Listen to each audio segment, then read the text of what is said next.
right, ladies and gentlemen, welcome back to the Home Studio Simplified channel. Today we have a very special show lined up for you. We have Scott Elliot from Chernobyl Studios.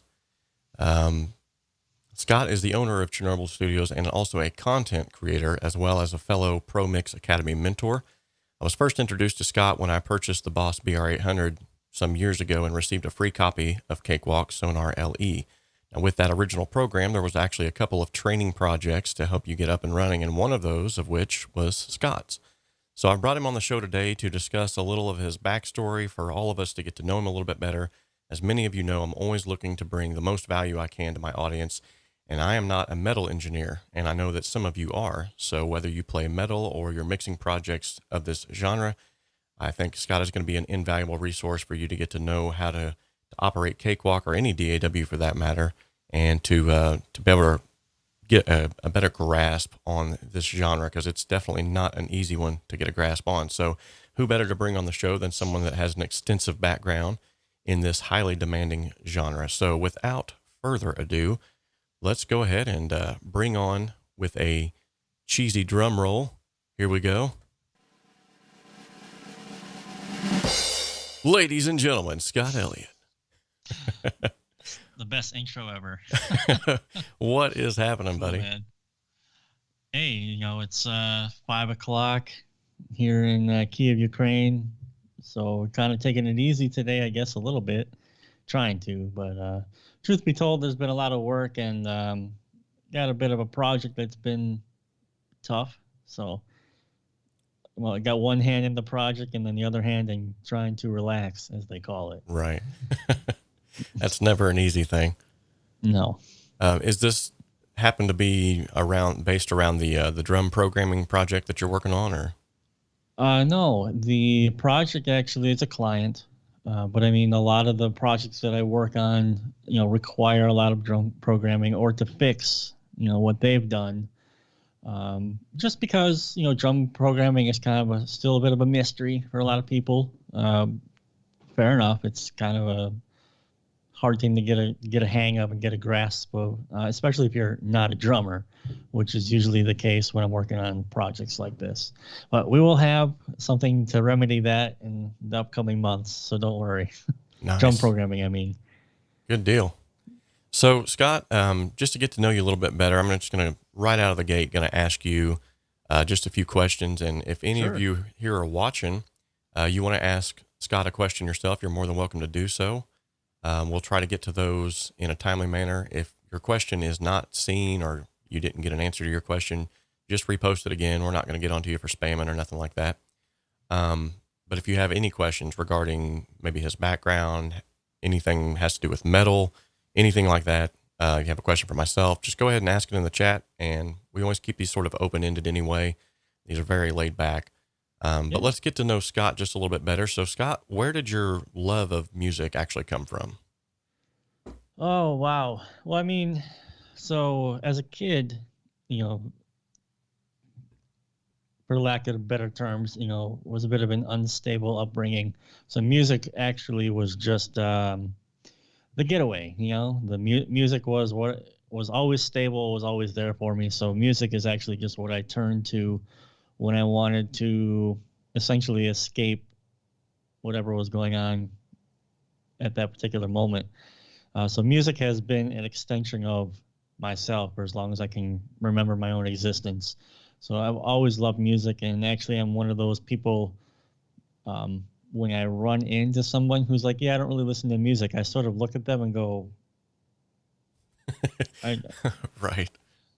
So it is just it's just my lifelong thing. It's literally the only thing in my life that I never grow tired of. You have like hobbies or things that come and go, in different stages of your life, but music has always been the constant for me. I totally, completely understand that. In fact, around those same lines, I grew up in what was not necessarily the most stable of atmospheres as well. And I think much like you, whenever someone says, I'm not really into music, I'm like, well, what do you do? Like, how do you cope? Because you just sit and listen to the silence. Right. Because to me, there's a song about that, by the way. You should check it out. It's really good. I mean, right. It's yeah, I totally don't understand that particular person. But maybe they like reading, or perhaps they're into, drawing or doing their own thing, right? They have their own whatever it is that they like to do. But definitely it's very rare that I come upon a person who just straight out says, "Yeah, I don't listen to music." I'm like, "Well, we just can't be friends then." I mean, that's it. So, as you journey through your, love of music, and as we even spoke of here, sort of off camera before, you had told me pretty much that you were a lover of all different types of music, not just specifically metal Absolutely. music. Yeah. Um, so, what inspired you to become an audio engineer based off of all of this?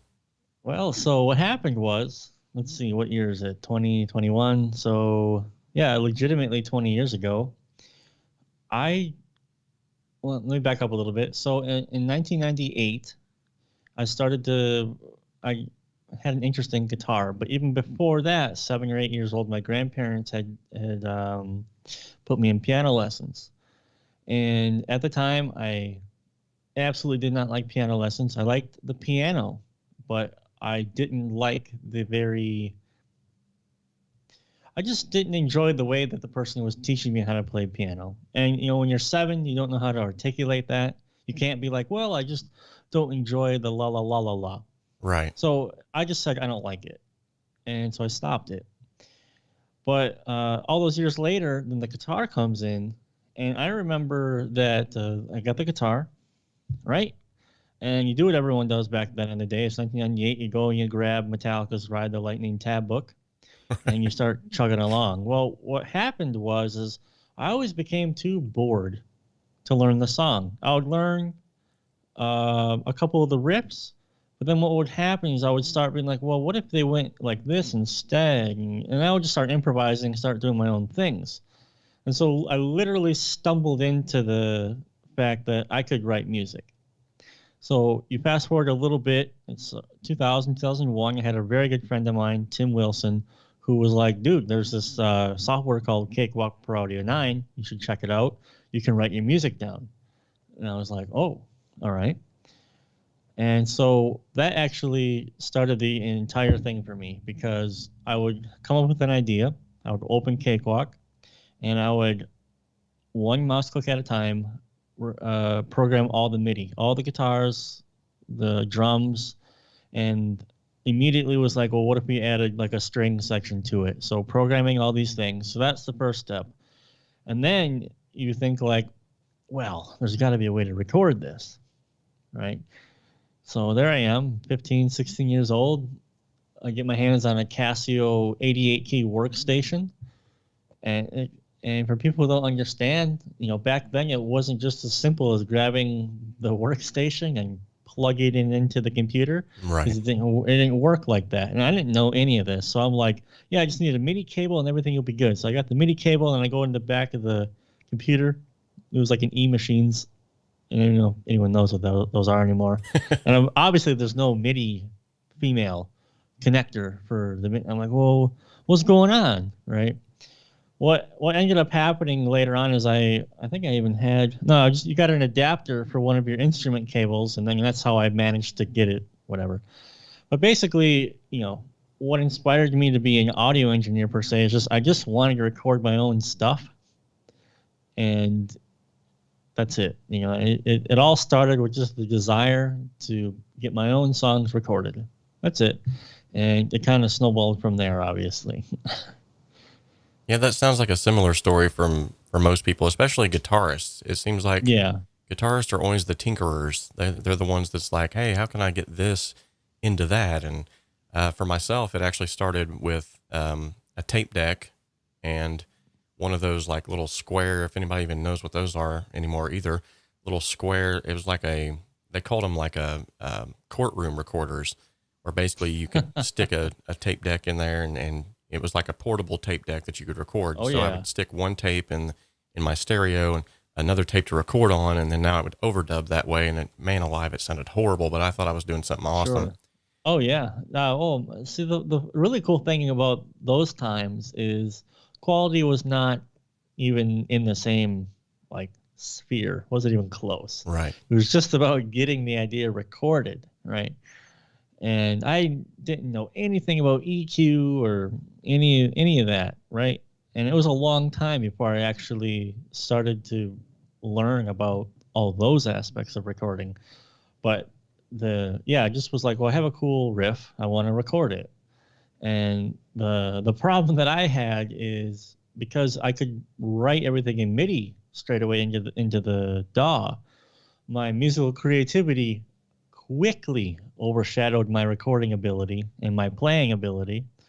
So I at the time had tons of songs that I could neither physically play or actually record because back in those days, orchestral instruments and soft synths, as they were called back then, prohibitively expensive. The computers were not up to the task, and just some kid from northern Wisconsin in a small town of 800 people, that's just not going to happen, right? So, but that's really basically where I cut my teeth programming MIDI and how I've become pretty proficient at it, because that's what I started with. But yeah, that's the completely uninteresting story of how I became an audio engineer. No, I think it's interesting in the fact that it sort of ties together this common thread, I think, amongst pretty much everyone who, I mean, I've asked that question of a lot of people that I brought on the show, and like nobody has been like, well, actually, I had this epiphany in a dream one night. Sure. And I woke up and there was suddenly this, vast amount of knowledge that just, no, it's usually just people that they love music. They want to get into like recording their own music. And then all of a sudden it turns into this beast of everybody's like, hey, if you can do that, can you record me? And then all of a sudden it becomes this snowball effect. Yeah, absolutely. And like I say, how I mentioned earlier that music has been the one constant in my entire life. Recording also has been like that. Like I've had other things like, I want to try web design. Get pretty good at that, kind of get bored. It falls off, right? I'd like to try, a basic programming language. Get pretty decent at that. And then like, okay, well, that was fun. But the recording, it's even to this day, I will often just be laying in bed and I'll be like, what if I tried? It's always like that. Yes. So it's like a black well that you'll never reach the bottom of, and you'll never know all the answers. And I think that is the aspect that keeps me curious all the time, because you truly will never know all the answers, and you can never precisely duplicate the same exact thing. It's those. I mean, it's the only constant there is that you, like I said, you'll never know everything. And then you'll never be able to replicate. Like there's I remember reading this. Sometimes I get the names wrong, but I believe it was that song "Money for Nothing." The guitar tone on that is exceptionally unique. Total and complete accident. The mic fell off the stand, and it sounded cool, so they didn't touch it. After they recorded all the tracks, they went in, literally measured to the millimeter, the room distances, everything, how everything was set up. Could never duplicate the sound. Could never do it. So it's really cool. It's just one of those things where, I don't know, it's just, you can always get better. So I think that's why I keep coming to it. I suppose you could always get better at coding. You can always get more efficient, refactoring, and so on and so forth. But it just doesn't seem as interesting to me. I went down that same sort of rabbit hole myself with the whole design, and I've even been taking classes here as of late for IT so that I could learn coding and things like that myself. But I'm just like you, man. It's like that stuff after a while, it's like it's almost like, why am I even doing this when I don't get the same emotional drive that I get whenever I can sit down and be like, oh man, I just found out a new part, or I just found out, some cool little mixing ninja trick that I didn't know before, or it's just, it's like you said, it's almost like everything else is sort of self-deprecating because after a Yeah, while, it's just, I think, and maybe that's just part of the creative aspect of being a creative, is the fact that, as a creative, you need that constant stimulation. And once you reach a certain point with coding or even, other things like fishing, I love fishing too, but after a while, I'm like, I haven't caught anything in 4 hours. I'm ready to go home and pick my guitar sure. up. Yeah. So, There's different, like John Carmack, right? I don't know if you play games, but Doom and Quake and all that stuff. hmm I think he would approach coding in the same way that we would approach music, but then Carmack's brain is here in a different world where he thinks in that particular sphere, the same way that we would think in music. So I just think, obviously, I don't want anyone to get upset or whatever, but I mean, coding is a creative process to a degree. You have to solve problems, you have to understand how the tools work, and so on, right? And that's cool. But like, I think you um, summarized it pretty well. It's just like you just don't get the same feeling of satisfaction. Like, okay, yeah, that's cool, it works, I figured it out, but all right, that's nice. right. What are you gonna do? Just look at the website over and over again? No, I mean, but you can listen to the song over and over again, right?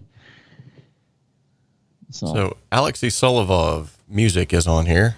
It's good to Oh, see. yes. Good to see Alexei. He says, "Do Yeah, you listen to black metal?" LOL. of course I do. Actually, I believe he's in St. Petersburg, so if I may, да, конечно, я слушаю, ты что? Ooh, So I nice. said, of course I listen to it. Nice. So, He says, "I'd like to see you." Speaking to me, he said, "I'd like to see Home Studio Simplified mixing extreme metal on your channel, and Scott mixing blues rock on his." you know what? And that's what I was just talking about with not being able to know everything. I wouldn't even know where to start. Like it's a totally different set of it's a totally different skill set of mixing tones, sounds, how the frequencies need to where they need to be, what people are expecting to hear. It would be a completely, totally new learning experience for me. Keith Lane says, "Music is a never-ending journey." Yep. Yep, Yeah, just I think there's a sum that question up. here. I have a couple of things about that, but yeah, that's the thing. A lot of people sometimes may not get music because they're always looking for, well, where does it end? What's it's like an algebra equation. Well, there's got to be an answer. There's got to be an x equals, and it's like, no, it just goes on and on and on. There's no ending to anything, And then like you could even start getting like ultra philosophical about like when does the song end? When should we do all these things? But I mean that's a little bit for me. Uh, but sure, yeah, never ending journey, absolutely. What do you feel like has been the most impactful learning experience from your years of engineering? Truthfully, failure. I like that. Failing often, not getting the results I want all the time, and working through the frustration, working through. Well, I mean, honestly, and Rob, I think Robert, It's how do fine. you prefer, Either one. Rob? I think you can totally, and anyone who has tried to do any mixing at any scale basically has a process of emotions that you go through. You hmm start the song, you're super excited. Get to the next stage of the song, you're like, okay, still pretty excited, but it's harder than I thought. Not excited anymore. Kind of like tired, Right. frustrated, Banging getting my head off frustrated, of the wall. getting frustrated. Now you're getting depressed. Now you ask why you even started, right? Right. And that thing just repeats over and over and over to this day. That's like the secret. Actually, I've talked to a number of high profile mixers and producers, and I've asked them that exact question. I'm like, when do you like make it? When do you wake up one morning and you go, that's it, I'm a good producer, I know what I'm doing? And all of them, every single one of them said, I've never felt like that. hmm Every project I do, I always have moments where I'm like, what am I doing? Why did you hire me? I'm the wrong guy for this. Why did you pick me? But working through the failure has been the most impactful learning experience, because you have to learn what works. You have to learn what doesn't work. You have to feel the pain. You have to basically rejoicing, figuring it out, solving the problem, and the added experience, right? I mean, I feel like I love being on Pro Mix, and I love helping other people, and I love my YouTube channel, getting lots of comments, and but I always try to remind people, right? Like it's going to take a while, okay? Like you see me doing what I'm doing now, but you didn't see the 10 years of me getting it wrong over and over and over and over again and over again, but not quitting. I mean, not being absolutely, like you said, yes, that wall looks like a fantastic place to drive my head through right now.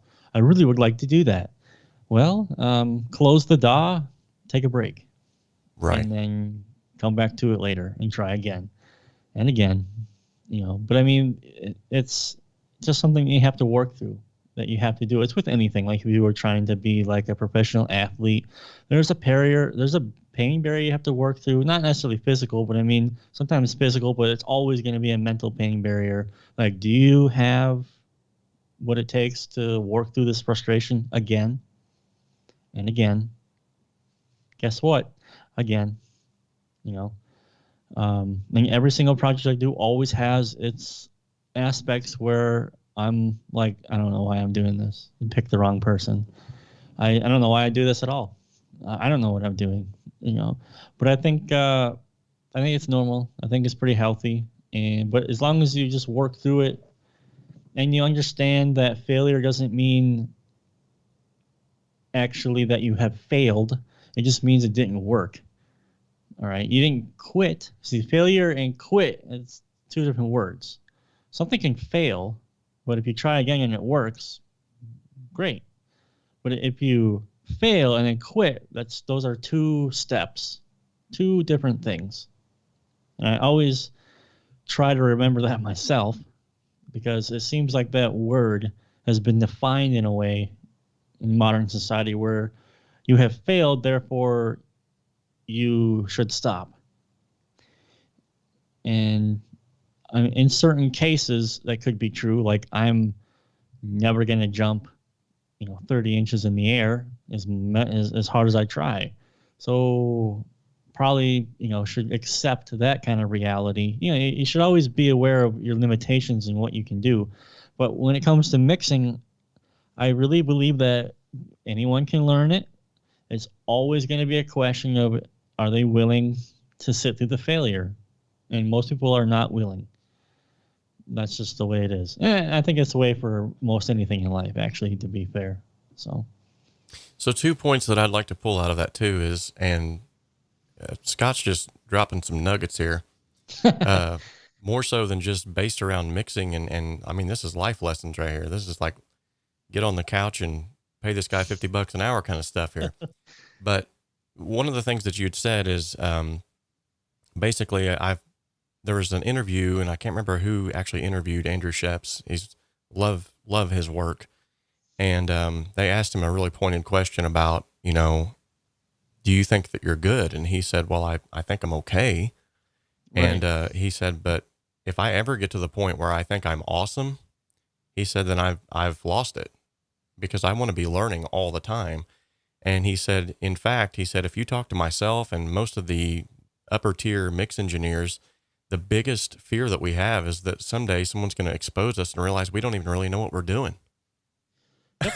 And I was like, yep. Did he really just say that? That's awesome. Well, yeah, because you just don't look at a mix and go, yeah, I got it. Listen, I forget all the time how the knobs on compression work. All the time. I'm not afraid to admit it, because I just forget. I don't remember technically how things are supposed to go. So it's not a big deal. I load up my notes and I go, oh yeah, right. And then I go to work. Right. There's nothing wrong with that. And I think he hit the nail on the head. The moment where you start thinking like, yeah, number one, that means the ego got too big. Mm-hmm. And now you're going to leave yourself open to someone doing a better job, because then, well, I know everything. Why do I need to do this? Why do I need to do that? I'm so and so, right? And even the best mixers have created things that are not that great. It's just how it goes, and that's how it is. So, but I mean, anyone, like the most impactful learning experience that I've had, and I think that anyone will have if they allow themselves to pull experience from it, will always be failure. That's it. Yeah, and along those same lines too, I remember I've got several questions over the years of individuals like basically in a roundabout way, I'll just point blank say it, they're trying to find a shortcut. Yep. And so they always ask the question, what is the fastest way? Basically, maybe they don't word it this way, but what they're getting at is what is the fastest way for me to get from point A to point B without going through all of this rigmarole? And my number one answer to that is always, you got to have determination, you got to have grit, and you got to have patience. Because that's a good answer. Without any of that, much to like to your point that you were just talking about, I mean, the first time you come up against a mix where they didn't send you tracks that sound the greatest and you have to work through those and figure out, good night, Irene, how in the world do I get the ring on this snare to go away? And how do I get this bass to play well with this kick drum? And how do I get this? You're going to run into a brick wall and you're going to go, forget it. This isn't for me. But you got to have the grit, the determination, and the patience to go, okay, I don't maybe have all of the information that I need right now, but I will in the future when I keep working through these mistakes like you just brought out. Man, that was... yeah, your answer is really good because my answer would have just been... I mean, I'm a bit desensitized, unfortunately, due to all the trolling that, YouTube offers. And I mean, I've gotten death threats to my emails, all that stuff. And I think even you are getting to the point now you can pretty much pick out like the people who are serious about what they're doing and the ones who, just like you said, just want the shortcut. I don't give my time to those people who just want the shortcut anymore. The people who are serious, I'm happy to help. But I mean, it's just like time is finite and I'm busier than I've ever been. I just can't be sitting here, for the lack of better words, just wasting my time with people who aren't serious. Because it sounds like awful, right? Like, how could you do that? It's not really. It's like the person is not going to respect what you're going to say anyhow. So what's the point, right? So what's the situation? And I got a lot of, hate about that when I essentially stopped doing free mix crits and stuff like that. I was just like, I'm not doing it anymore. I have a Calendly. Literally, you can book an hour, $50 an hour, talk about anything you want. And that's when all the hate emails came, like, and that's when I realized that those people aren't serious, so I don't have to worry about it. And thankfully, I don't have to waste my time.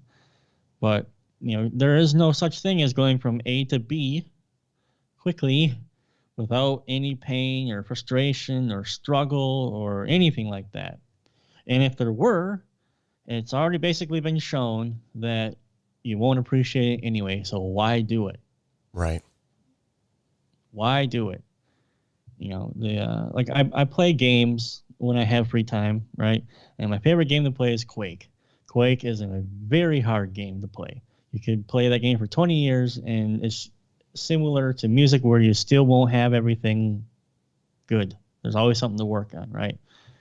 There was a game I used to play called Call of Duty. You probably know that one.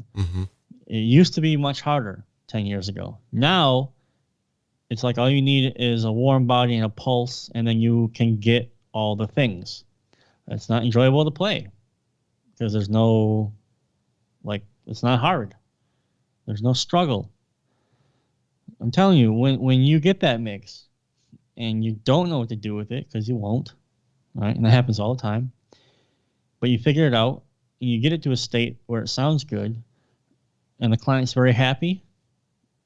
Well, you let me know how that feels, and if you would have had those same feelings if you got to A to B without all that work.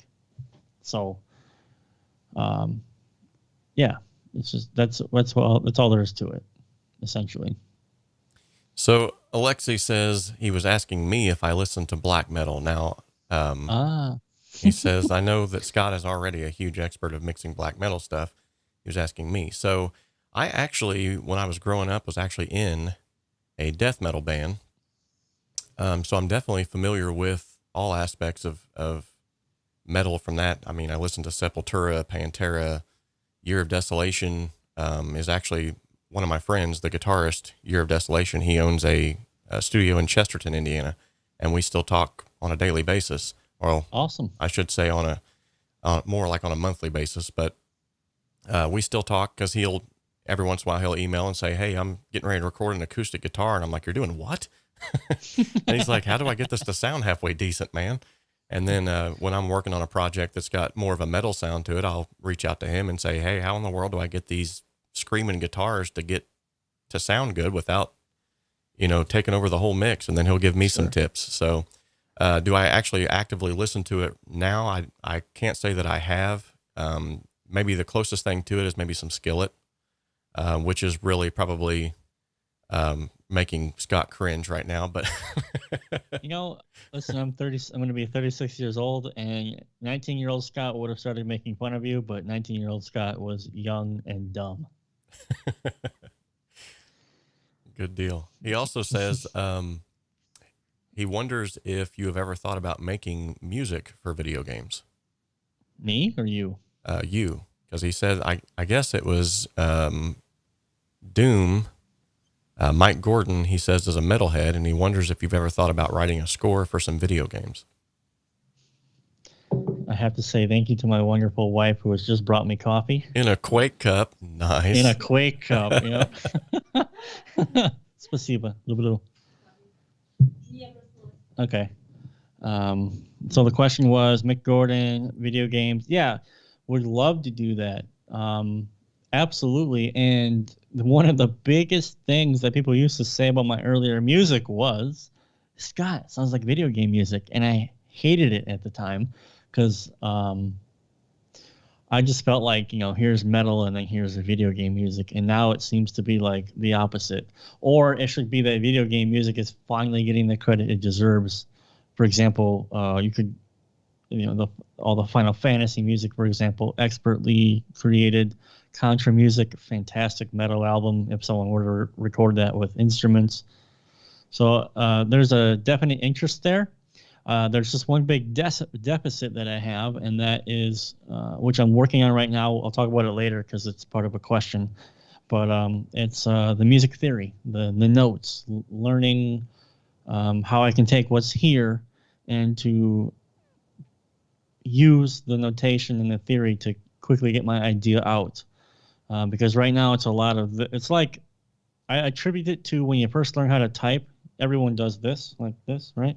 Mm-hmm. Oh yeah, and then you start adding fingers to the point where you're just.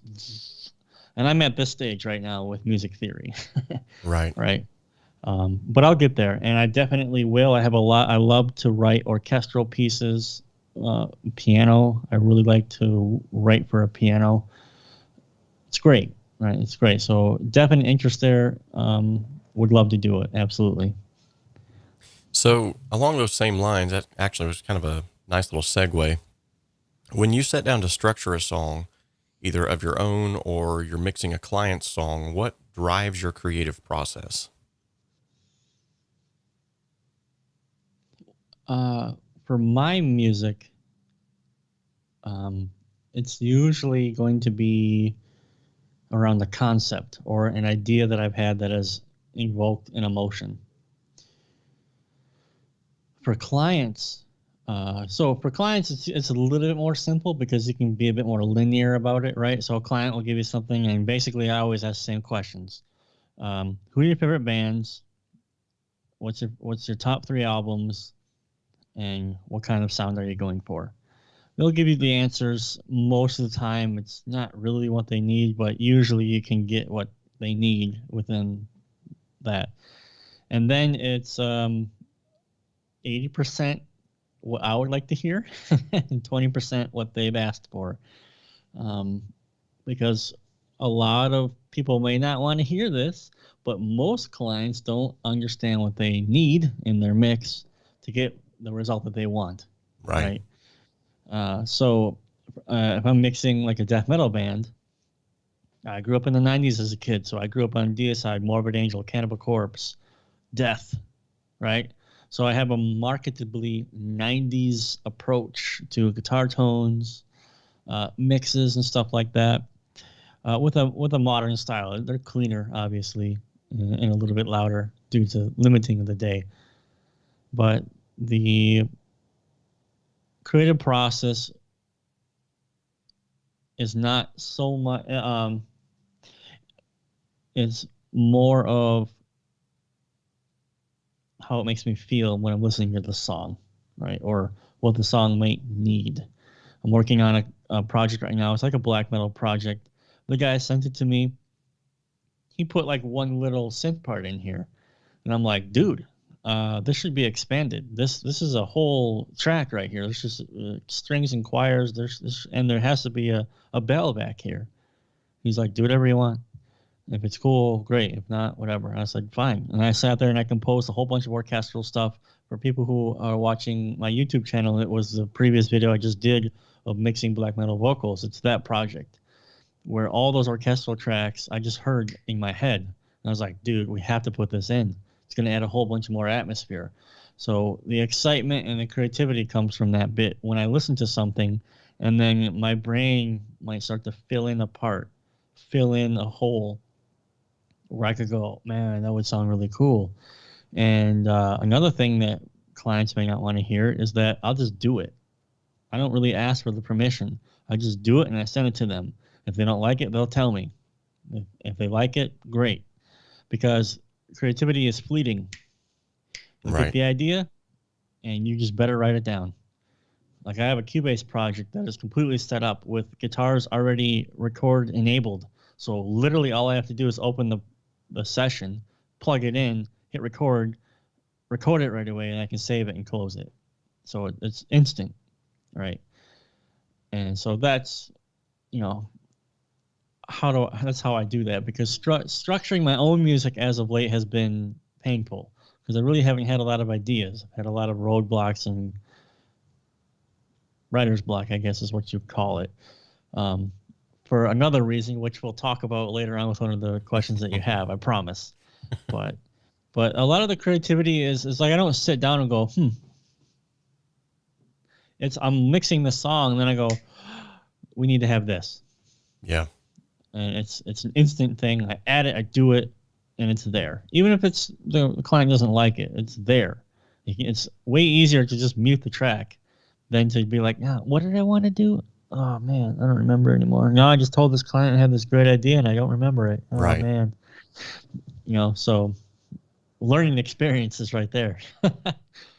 That's a good point right there too that he just brought up, because if you have an idea that you want to add to someone's project, by all means, you might provide more value for that individual if you just go ahead and add the idea and then just tell them, hey, look, I'm not trying to step on your toes. I'm not trying to take over the project. I just heard this in my mind and thought it would really improve the song.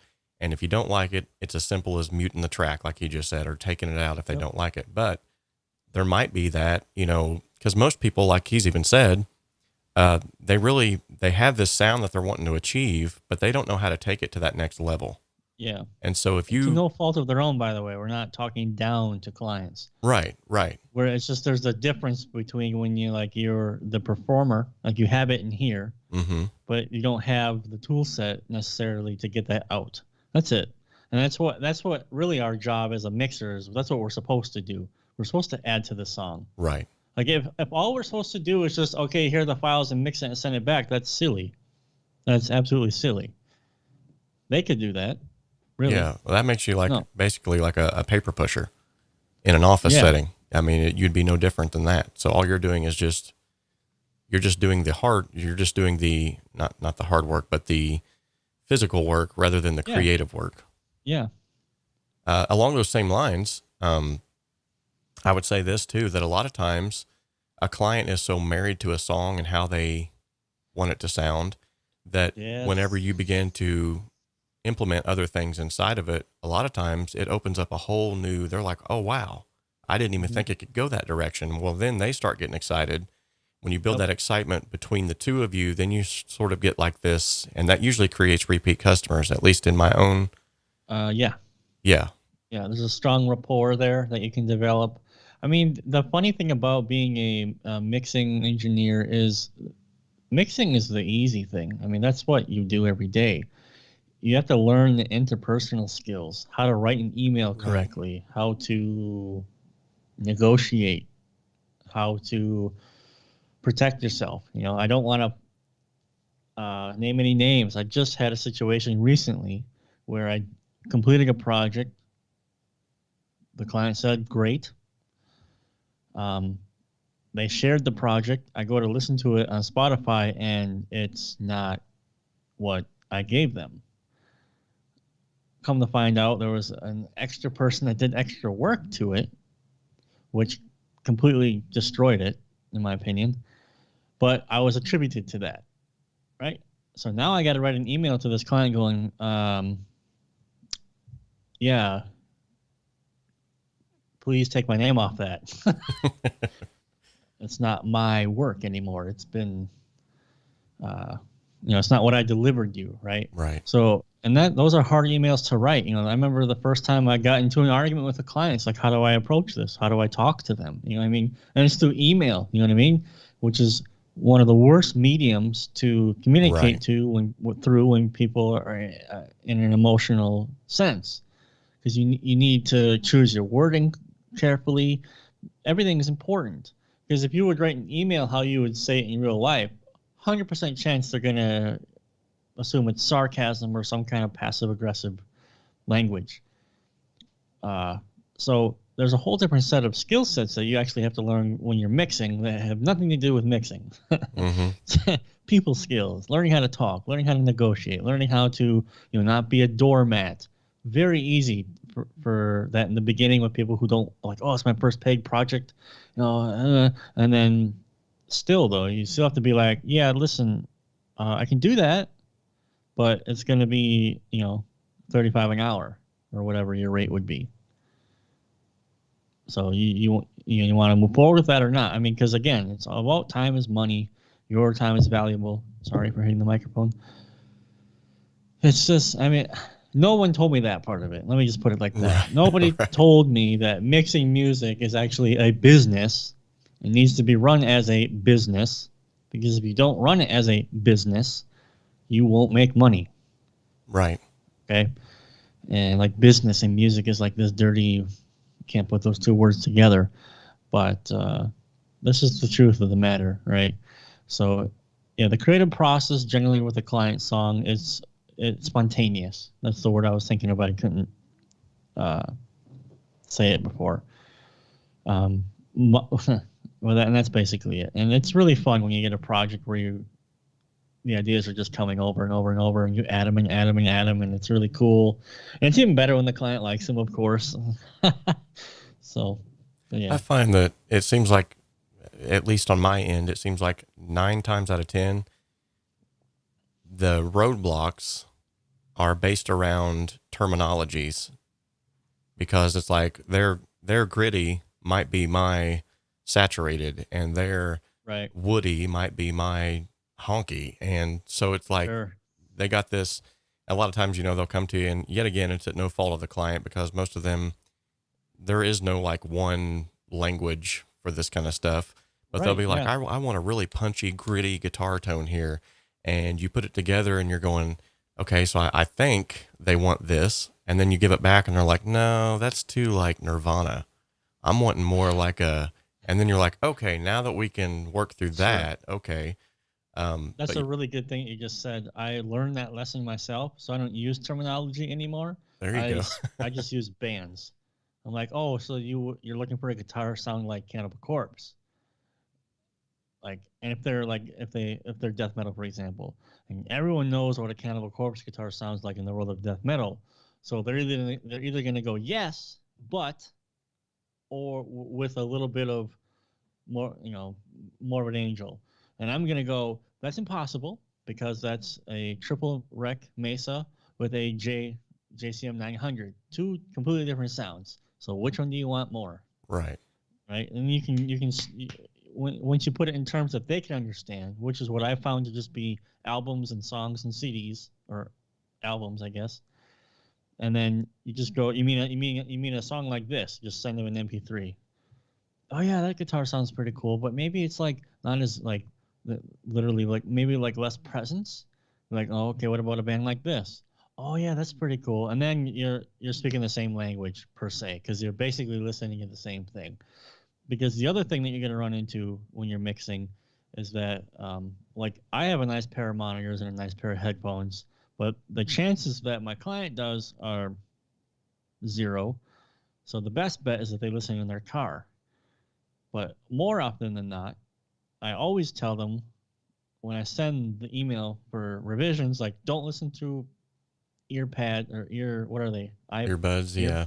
Don't listen to those little, iPhone things.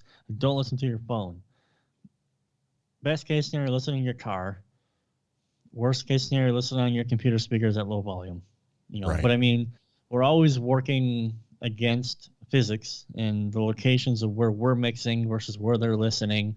So the best bet I've always found is to try to just use an example of a product that already exists, because generally you have a pretty good idea of how that product came to be, i.e. Cannibal Corpse tone back in the day, which was like a metal zone, boosted to a triple rec into Mesa Cabs, I think, back then. It's different now, but you already are in your mind, technically speaking, like, oh, okay, I have an idea of how I can get there. And the client has an idea of the sound that they should be expecting to hear. So it helps you in that way. So are there any tips that you could give someone who may be interested in this particular genre of music, first from a player's standpoint, and then also from an engineer's standpoint?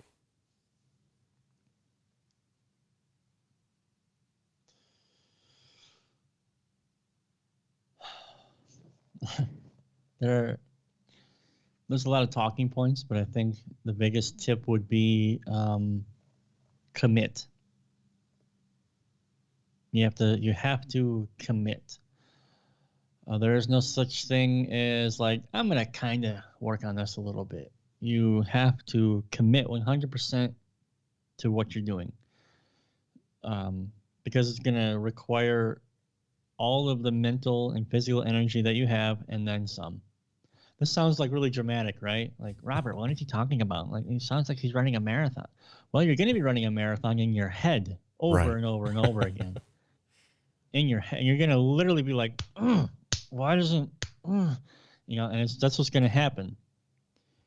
But if you're committed, that means you're committed to working through that situation, okay?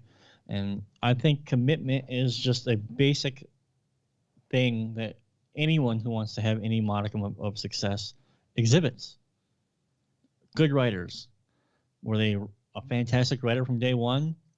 Maybe had a lot of talent, but a lot to learn. Right. So they were committed to learning the process, committed to learning the art. So as a player, you need to commit yourself to learning how to play your instrument. Goodness gracious, please. As a mixer, I've heard some stuff.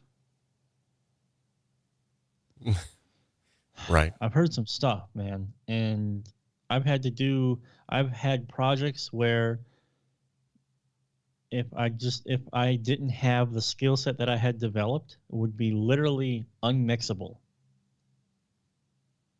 Completely. So you need to learn your instrument. Write down, how you hold your guitar pick, how you pick the string or your drums, anything. Learn the nuances of what you're doing and become an expert in your instrument, how it works, why it works, the history of the instrument, where it comes from. And then it's all like, and we know most people are not going to do this because it's not a sexy thing to say, right? Rob's like, oh, it's not. I thought it was going to give us like a mixing tip of how to sound good right away. Right. No, it doesn't work like that. So you don't engineer the ending first. You have to visualize the ending by all means. Visualize where you want to be. Daydream about it. Absolutely. Daydream. Just go to bed at night and be like, oh my goodness, I just mixed the most awesome sounding thing ever. Great. That's you're gonna keep yourself disciplined, and you'll keep yourself committed. The more you visualize and basically daydream about what you want to do, but you have to do it. You have to follow through with those actions. And you have to just first of all, you have to start. Everyone can start now. See, like the way things are with the music industry, mixing in particular, it's great. It's great. I wish I had all these things when I started 20 years ago. I really do. I would have shaved off 10 years of pain and suffering. But is that really a good thing? Right? Because now what happens is the barrier to entry is very low. And I think no one can deny that. The barrier to entry is very low, but you plateau nearly instantly. Mm-hmm. There's no learning curve to that first plateau, because maybe someone just bought Easy Drummer, some easy mix for their guitar tone, so they already have like pretty decent sounds instantly, right? And then they go to mix, and there's the plateau. They don't understand how anything that they're using works. They don't understand why it works, how it's supposed to work, how you're supposed to use it. All they are upset about is, wow, I spent $40 on this easy mix pack and I don't sound like the pros. Well, yeah. What'd you expect? Buy Nike shoes, now you can run what is it, what's the record these days, like a 6-second 40 meter? Are you crazy? I mean, it's just so you just got to be committed, and not just this genre, but I mean any genre like blues. You have to be committed to know how blues work, what is expected of the genre, how it's supposed to sound, where you can experiment. What like just doesn't work, but you don't know that until you try it and find out it doesn't work.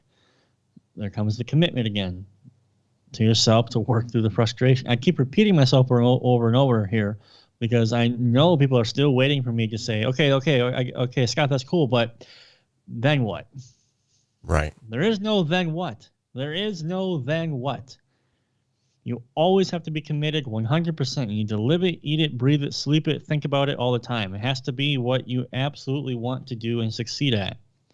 It's going to take all of your extra time. Last night, let's see, today's Saturday. Last night, Friday night, you know what I was doing? Friday night, I was here till 4 o'clock in the morning trying to figure out a guitar tone for this client that I have, who I really like the client. They're good dudes. They've been very nice to me, and I'm committed to getting them the sound that they want. So it's Friday night. I'm relatively young. I could have spent time with my wife. We could have gone out somewhere, could have bought some wine, had a nice dinner. What was I doing? No, I had instant noodles, coffee, and here I am in front of Cubase, 4 o'clock in the morning, Friday night, trying to figure something out for a client. That's the difference. I'm committed. I'm not going to go out drinking on Friday night when a lot of people will. That's the difference between people who take what they're doing seriously and want to seriously get better at what they do, and then the people who are like, yeah, cool, I'll try it. So that's the main tip. I know it was like overly dramatic and a very verbose answer, but as I get this question all the time, and it sort of just lights a fire in me because it's like weightlifting, Rob. You want to squat 400 pounds. Can you just go put 400 pounds on the bar and squat it? No. No, there is a process. Right. And squatting 400 pounds is not easy. It's not particularly difficult. Most men can, but it's not easy. There's a process. It takes time, commitment, dedication, and discipline. All the same things that it takes to mix well, but it's just a different application of the same exact concept. Yeah. So there we go. And for those of you who watch the channel frequently and who have hopped over and watched Chernobyl Studios channel as well, or even Warren Hewert's videos, any of these great videos that are online, I think sort of the key takeaway here from what Scott is saying too is it kind of takes me back to a conversation that I had with John Heyman not too long ago, where he was talking about, he had a client come in and he said he wanted the Dimebag Darrell sound. And he said, I've bought his amp.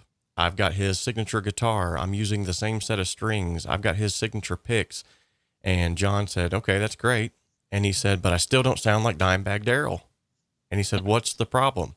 So any of these videos that you're watching online where you're watching these mixing tutorials and you're watching these different tutorials on how to do certain things, don't like right out of the gate think that just because you've watched the video that now you're going to mix like that individual or you're going to end up being like that individual, because much like my buddy John had to tell him is like, man, that's great that you've got his signature guitar and you're using his set of strings and you're using this, but you're not Dimebag Darrell.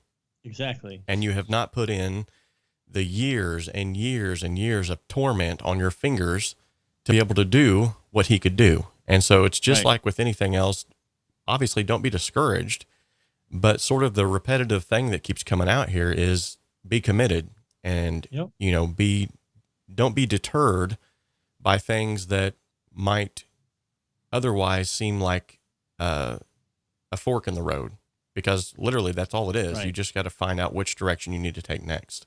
It's not it's not a stop. It's just a fork. Exactly. It's a really good way to put it. And I also would really like to stress that, again, failure is not failure unless you quit. Right. All right. That's a 2-step process. You fail, fine. That's a learning opportunity. Figure out why it didn't work. You just don't do it again. All right. If you quit, that's different.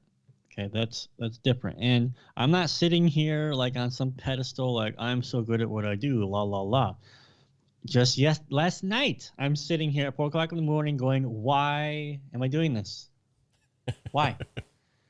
Right. Okay. It happens all the time, guys, all the time. Because there's always going to be something it's very rare that I'm just going to work on a project and it's just going to be like, easy. Super rare. And in fact, I don't think I've ever had a project where I didn't sit there and go, oh my goodness. You know, just not those words. It's always going to happen. So I'm no different than you. And you're no different than me. Right. Dimebag Darrell was an absolutely special individual. And but he still had to, like what that guy said, years and years and years and years of putting in the time to play the instrument. Right. So, I mean, he had a gift above and beyond, I think. He was just whatever. I mean, he was Dimebag Darrell, and there's no one ever is going to sound like him ever again. So, but that said is that it doesn't bother me at all to show you guys how I mix. I'm not even remotely concerned because you don't have my ears. You don't filter music the same way that my brain does. And I mean, that's why when I do the courses and the mentoring that I do, instead of showing you what I do, I explain why it is I'm doing what I do. Because then you can apply it to however your ears work. And it will work in any genre. So that's just the difference. So don't be discouraged per se. Be I don't use the word motivated. Be inspired, because I'm just a small town kid born to a very humble beginning, and if I can do it, you can do it, and that's that. And I also have hearing damage. Okay, so you don't have to have perfect ears. Your ears can be trained to listen for certain things. It just takes time. Awesome answer, by the way. The Minister of Badness is in the chat. Mob the Gamer. He says, Scott, do you like it when a client knows exactly what they want and they give you a lot of details? Yes, because it just makes my process easier. See, here's the thing. So when a client, for example, if they sent me a song and they went, okay, here's what I want. I really like this album's drum tones. I like this album's bass tone. I like this album's guitar tone. I like Marshall cabs. I like Marshall amps. I like Engel cabs and Engel amp. So they're giving me all this information to where I can immediately start to figure out how to work on their project. Mm-hmm. And it takes the extra step off of my chest having to ask them anyway. Right. So it's very, but the other thing too, where I can immediately start to see issues, Because if, for example, if they go, I want this guitar song with, you know, these drums, and you're just kind of like, really? It doesn't sonically work together. Or like, for example, if they're playing in like drop A and they want to have some kind of just guitar tone that is not going to sound good in that tuning, you have to tell the client. You have to be like, it's not going to work. You just listen. You can yell at me as much as you want. Here, I'll do it. Here you go. See, it doesn't work. But you have to understand why it doesn't work. Right. So the best thing that I've ever had from a client is when they had a vision of the overall goals that they wanted their project to sound like. So when they because anyone would be like, yeah, Scott, I want to have an atmospheric black metal song. Well, you want atmospheric black metal like 1996 Emperor, or do you want atmospheric black metal like, you know, the Summoning? You know, what do you want? Because that can mean anything. So more details, generally the better. And then it's up to me to understand how to take all those details and formulate what they want from me. So yeah, it's the worst case scenario is when I get tracks and then I ask questions and the answer I get is, I don't know. That annoys me. Because what happens is I will just mix it like it's my own song, and there's a 50-50 chance that I'm going to mix it, send it to the client, and they're going to be like, yeah, I don't like that, but I really don't know what I want. That's like nightmare client right there. Looks like we got a first timer in the chat. You know what that means, ladies and gentlemen. Oh yeah. Big Fuzzy Records is in the chat for the first time. He says, I remember when Dimebag was Diamond Daryl in the magazines because it was too 80s. Taboo. Yeah, 80s. With his like power metal band, or the power metal, and then all those records before Cowboys. Actually, I think he was Diamond also on Cowboys. Don't remember. So I was 6. There's a lot of individuals out there that have been categorized as a lot of things. I know there's certain people that I watch on YouTube that are called the stream doctors, and then they've helped me with my live stream to get it more streamlined. There's individuals who are called mix doctors, where they'll take a mix that seemingly would seem, you know, unsalvageable, and they'll be able to fix that mix. But you maybe has not ever been completely shouted from the rooftops as of yet. Maybe I'll be the first one to actually do this, but you actually seem to be somewhat of a metal tone doctor. I did not see that one coming, actually. So what would you recommend to someone who was wanting to improve their guitar tone? Guitar tone mastery? Hey, there we go. Look at this. No, okay, let me explain why. I mean, so Guitar Tone Mastery obviously is a course that I put together to help you develop guitar tones. But I need to explain how that even started, okay? So I'm sitting in Kiev, Ukraine. We live in apartments here. Like, this building that I live in has like 1,000 people in it. It's bigger than the town that I'm from. You just can't be having half stacks here with amps and blaring them at recording volume. You just can't do that, okay? So my option, the only option I had, were amp simulators. And even 6-7 years ago, the amp sims were difficult. Let me just put it like that. But that's all I had, and I had to make it work. Had to figure it out. And Guitar Tone Mastery basically is a manifestation of me sitting there for hours and hours and hours, failing over and over and over again, until I was able to develop basically a system, for lack of a better word, of a series of steps that I do every single time where I can get a guitar tone within minutes. And it's pretty good. I've had some high-profile people test it out, and I've gotten a thumbs up from all of them. So awesome. I don't want to name drop. I really don't like doing that, but just trust me. I've got people who have toured the world in bands who have looked at the material and went, yeah, Scott, that's bang on. That's good. And so I'm sorry if you can hear my daughter. She woke up and she is now singing. So sorry, guys. So that's what guitar tone mastery is, and it's what I have done is I put it in a way where it doesn't matter what genre you're working in, what gear you have, what amp simulator you're using, because it doesn't matter. It's only the process. Right. Telling you what is not telling you, showing and explaining what is the most important aspect of a guitar tone and how to develop it, and why it has to. Excuse me, I'm sorry. And why it has to be developed in a specific way, and that's it. And then in my opinion, that is the best way to show someone how to do something, because then they can apply it to anything that they want. And there are hundreds of people in guitar tone mastery already. Ironically, I just did a video with Glenn Fricker a week ago or so, and he messaged me. He's like, "Hey Scott, I would like to do another video with you about guitar tone mastery. So could you send me some comments of people who are making fun of you or hate the course?" And I messaged him back. I'm like, "Glenn, there are none. All the comments I get are extremely positive." Nice. Literally last night when I was working, I got a comment on Discord from a guy who's like, "Dude, just bought Guitar Tone Master. It's helped me so much. Thank you." That's a common occurrence for me. By the way, guys, why don't we do? Sorry. By the way, I have a link in the chat. I've got 2 of them now. Yeah. If you want to go and check his course out, by the way. Sorry. Please do. No, go ahead.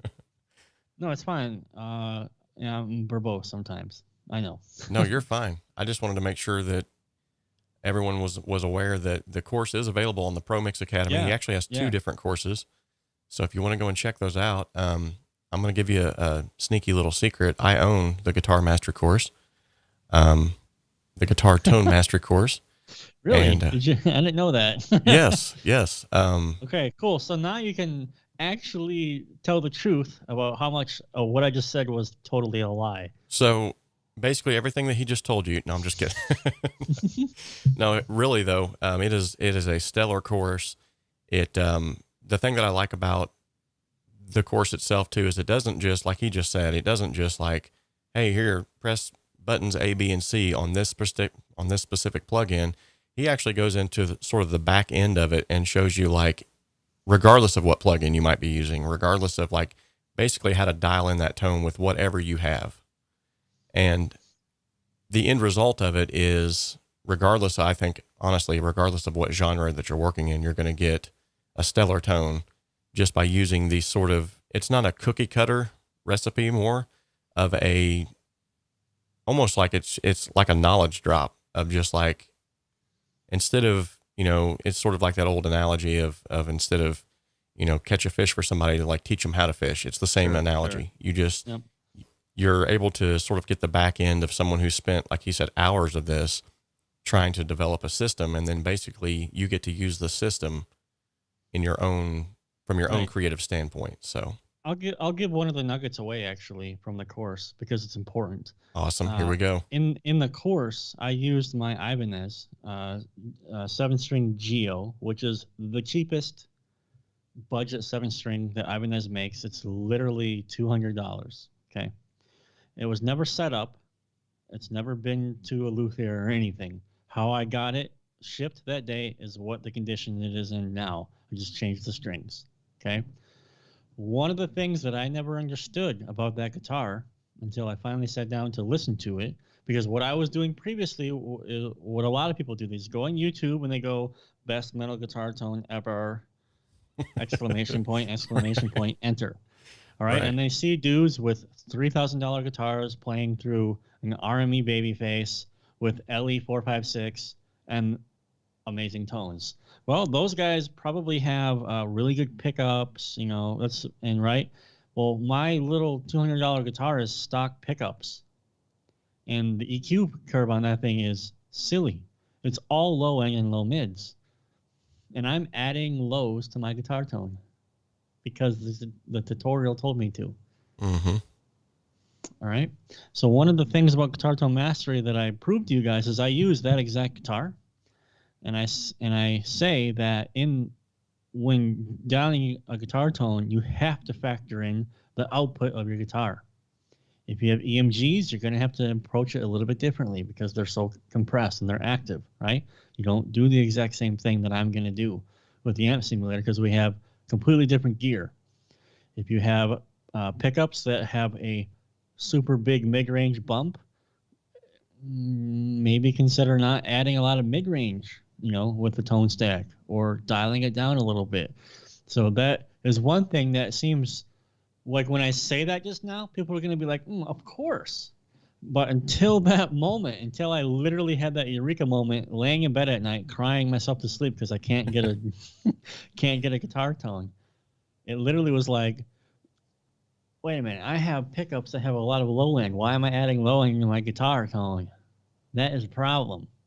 Tomorrow I need to try not adding low end, but taking it out. Lo and behold, So that's something that I talk about extensively in the course. There's also ear training. There's an ear training thing because the course is essentially an ear trainer. I'm helping you train your ears to listen for specific things in the guitar tone that you want to either get rid of or develop or structurize. And in the course, I take this plugin from Mercurial SS11X. And the reason why I did it is because it's just this really simple 3-band EQ, just low, mids, and highs, but there's got like 50 IRs included in it. And basically, the regime is you pick an IR and you dial in a tone as fast as you can. And all the IRs are different, so they're all going to require different EQ moves, right? So you just got the guitar, the plugin, and that's how you can train to create tones. I talk about that in the course too. So 2 nuggets. So nice. I mean, it's what I did, and it was way harder to do it when I did it because you had to load all the IRs, back in the day, even before NAD IR existed, where you could load 2 at the same time. Amazing. And then the cab, you could have 6, all that stuff. But I mean, that's just an efficient way to practice, your ears. But yeah. So along those same lines, that just dovetailed beautifully. Look how this is all just happening here. Oh, goodness. Do you have any favorite pieces of gear that you feel like get you to a better end result faster?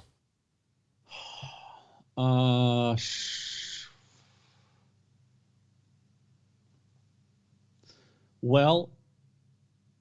this is a good question. This is a very good question, actually. So obviously, I mean, logically speaking, it goes without saying, better gear will get you to that result faster, but it's useless if you don't know how to use it, right? Right. This is a really great moment to let people know that you should not be buying plugins en masse because Right. most of the time you don't need them and you don't understand, and you don't really know, or there is a need for them, but it's such a specific reason that it's not worth buying them. But I can say that when I finally got a copy of FabFilter Pro Q2 and now Pro Q3, I was able to mix and work much faster. Because unfortunately, I'm a visual learner. Go figure. So it was really hard for me to learn this concept of low-end balance without seeing the spectrum analyzer in real time. Previously, I had to have the EQ, and then I had to have a spectrum analyzer, and then I'm trying to do all this stuff. So it was just a time dump, right? And then when I got my first fab filter, and then the spectrum analyzer was there with the EQ curve, and I could see in full time, and see back in the day, you could side chain it, the kick and the bass together, and you could see both spectrums at the same time. And that is when I really first started to realize, like, there is a place for the kick and there's a place for the bass. Right. I see it now. And then somehow my ears magically started to understand all that. So I would say having a very good EQ, and I like the question, by the way, because it's the end result faster, more efficiently.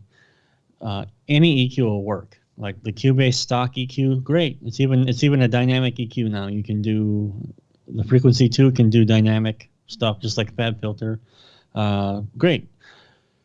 But is it faster? Can you do what you want to do faster? Because creativity, like we talked about in mixing, is such a fleeting thing sometimes. You have the idea and it's gone. Right. Kind of like that.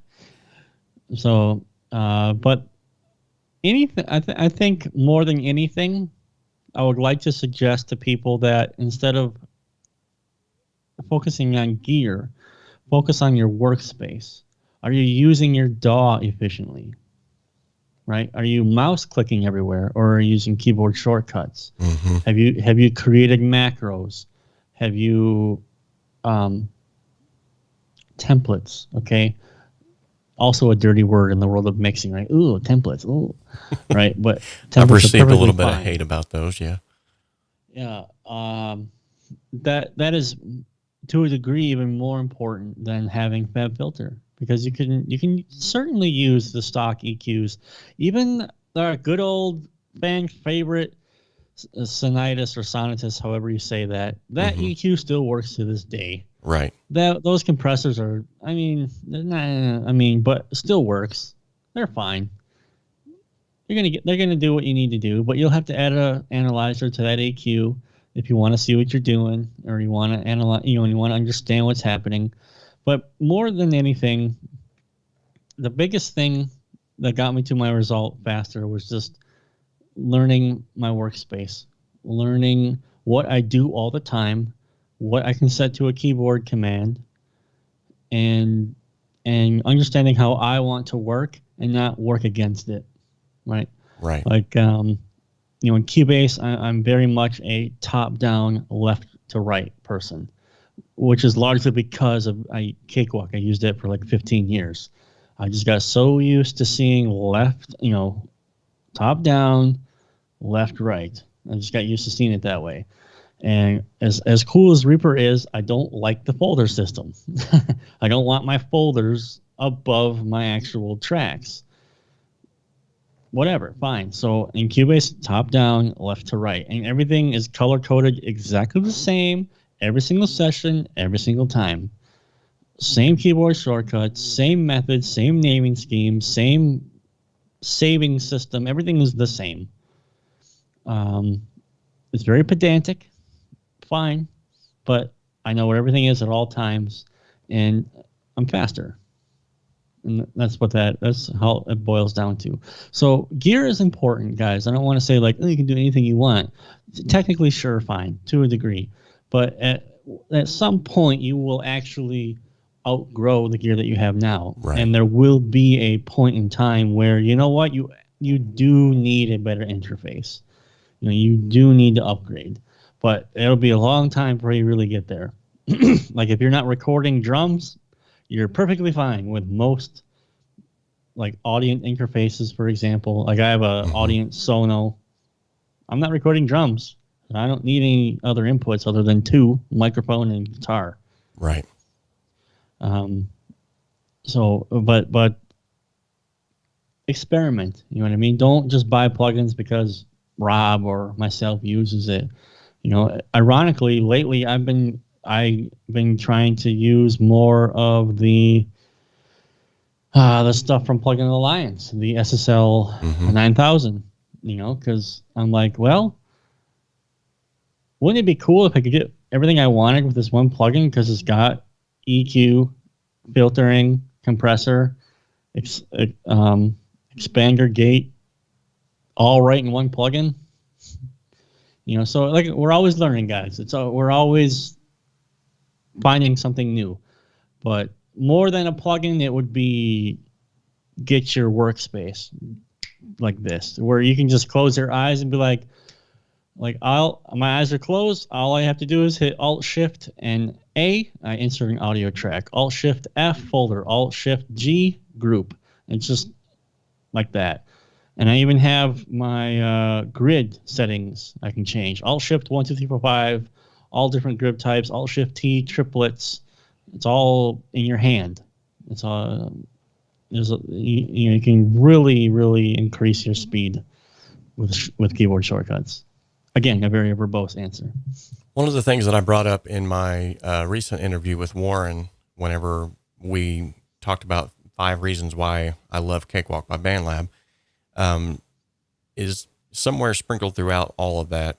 I brought up this notion, which I constantly reiterate here on the channel, that a DAW is a tool. And so even though I'm working in Cakewalk by BandLab and most of my tutorials are based around that, a lot of the things that I try to teach also will branch out from that, because I literally, at the end of the day, think that a DAW is just a tool. Like, one DAW is not going to make you sound better than another DAW. And much to like what Scott has just said, if you get to know your tools better, then it's just like sort of the thing that I brought up with Warren and his stream whenever I talked about the way that I look at Cakewalk is like it's a hammer that fits well in my hand. Just as, you know, there are many different hammers on the rack, but a carpenter will go and he'll choose a certain hammer that he likes because of the way that it feels, how it's weighted, and how it fits in his hand. And so he'll gravitate towards that hammer, you know. And so what I'm saying is, if you're using any DAW in the world, if you're using any plugins in the world, if they fit well for what you're doing, then just learn them. And much like to what Scott said, you know, don't get sidetracked and go down the rabbit holes of, I got to have this plugin because Scott's said it, or Robert said this. And so what he just said there was literally like what I've been, you know, preaching on this channel now for years, is like basically just learn what you have and get good at the tools that you have. And then the rest of that, because really once you get that whole technical aspect out of the way, then that's when the creativity can really start flowing again. And so you want to get to that point, because that's when the clients will start coming and become repeat customers, when you're not sitting there going, well, I know that I can do this, but there's a way, well, hold on, let me research this on the internet. Well, when you can just go boom, boom, boom with a couple of mouse clicks and a couple of keyboard shortcuts, and they're like, wow, this dude knows what he's doing. Yes. Then you can get down to the nitty gritty of where it really needs, like, okay, you want this delay, you want this kind of, all right, I already know the plugin to go for because I use it all the time. I already know this and that. And whenever you start to get them results quicker, they're going to be like, this guy knows what he's doing. He's not messing around. We're using him in the future. And so excellent answer, Scott. Thank you so much for your dropping some knowledge bombs here today. Yeah. No, it's just I never really have a chance to talk about this, actually. I mean, I suppose I could do YouTube videos about it. I just forget because I'm a male. True story. Last night, my wife is like, I don't even remember what she told me to do. Hold on. Oh yeah. So she's like, hey, there's something outside the door. Can you grab it for me? I'm literally shutting on the computer. I go, yeah, sure, no problem. A total of 3 seconds has passed. I completely already forgot about it. Right. I'm a guy.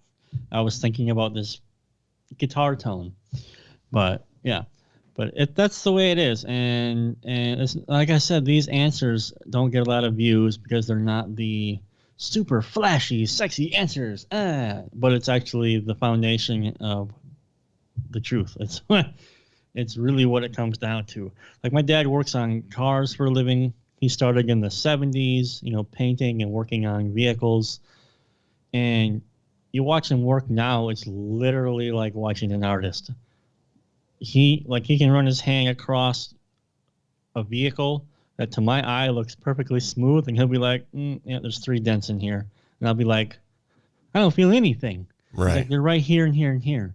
So he has developed his senses for what he does, and he's an expert at it.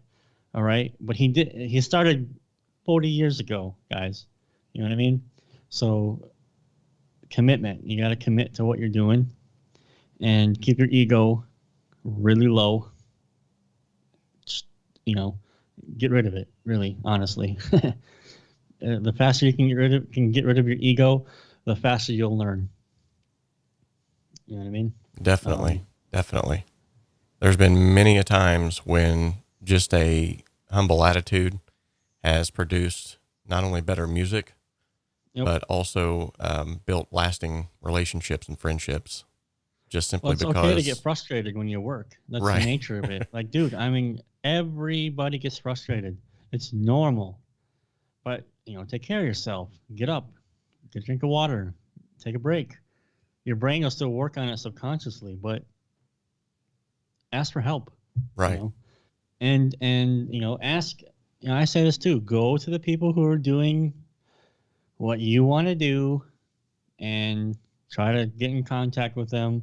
But you need to be realistic about people, I said this once previously, and then I got like 30 emails the next day asking for help.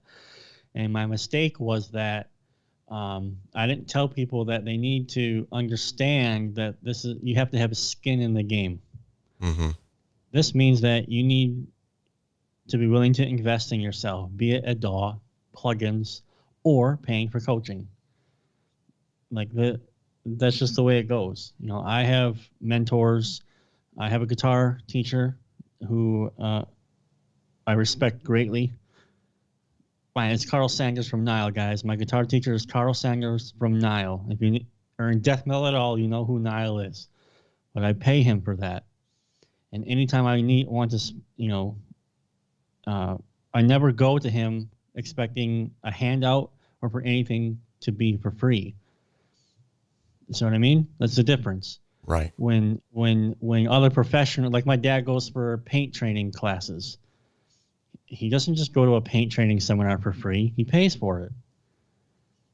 You know, and you that's how you, but see, the thing about it is when you do that, you make connections and you build relationships. And then who knows, maybe you can message your favorite mixer. Here's something that I'll give you guys a tip too. Let's say you want to email your favorite mixer, your most favorite mixer ever, and you want mixing tips. Here is the trick. Hello, my name is so-and-so. I have a strong interest in mixing. I have such and such DAW. I've been mixing for 8 months. Would it be possible to speak with you for an hour? I would be happy to compensate you for your time. Send. Okay, so how many emails do you think that guy gets a week with people wanting his time? How many emails do you think that guy gets a week of people wanting his time where they say they are happy to compensate him for it? Exactly. Well, who do you think he's going to respond to? Even if he says no, you're still going to get, most likely, the respect of getting an email back going, hey, you know what? I really appreciate that. Good luck to you. I really can't right now, but thank you. Okay? But that doesn't mean that you have to quit. You can email them 2 months later, same exact thing. But you've already established rapport of not being a freeloader or so on and so forth with the guy. Mm-hmm. And maybe he has a moment where he can be like, you know what? Yeah. And who knows? There's a 50% chance he might be like, dude, I'll be happy to jump on a call with you for an hour. Don't worry about it. Mm-hmm. All right? You don't know that. But if you got to go into the game with your chip, with something, with skin in the game. That's what I forgot to say the last time I talked about this. And that's what it is. Because when you say you got to have a skin in the game, like 99% of the people are like, right. It's not that important to me. I don't want to pay for that. And again, like people are like, oh, I can't believe, Scott, you're talking about this, that, and the other. And then, I'm sorry, do you do your job for free? No, that's strange. Why not? Right. So it's just like, and I'm not venting here. I'm just being completely 100% realistic, because I think on YouTube it happens sometimes where there's like a suspension of reality sometimes, where someone will leave a comment where they almost kind of expect me to give a 1,000 word essay dissertation for their answer. Really? So, yeah, again, I should just change my name to Verbose and it'll be much better. No, you're fine, man. Micah says he wonders if you use some sort of an EQ to correct your hearing or loss thereof. No. So that's an interesting question, by the way. I thought about that because I also have tinnitus. So I actually don't know what silence sounds like. No idea. It's always sound in my ears. During the day, I don't really hear it because I'm distracted. But when I fall asleep at night, clear as a bell, as they would say. The reasoning why I decided not to do that is because so what kind of effect would that have on my ear with how I'm perceiving the music, right? So even though I have the tinnitus and the hearing loss and the issues, they're still my ears per se. So I can trust what I'm hearing insofar as there's no extra layer, if I can say it like that. between what is coming from the speaker to my ear. That's that. All I did was I stopped listening to music loudly. I started listening to music quietly. That was a huge help, actually. I think my ears got better and more sensitive, because now when music is loud, it's painful. It's just physically painful. I can't listen to loud music anymore.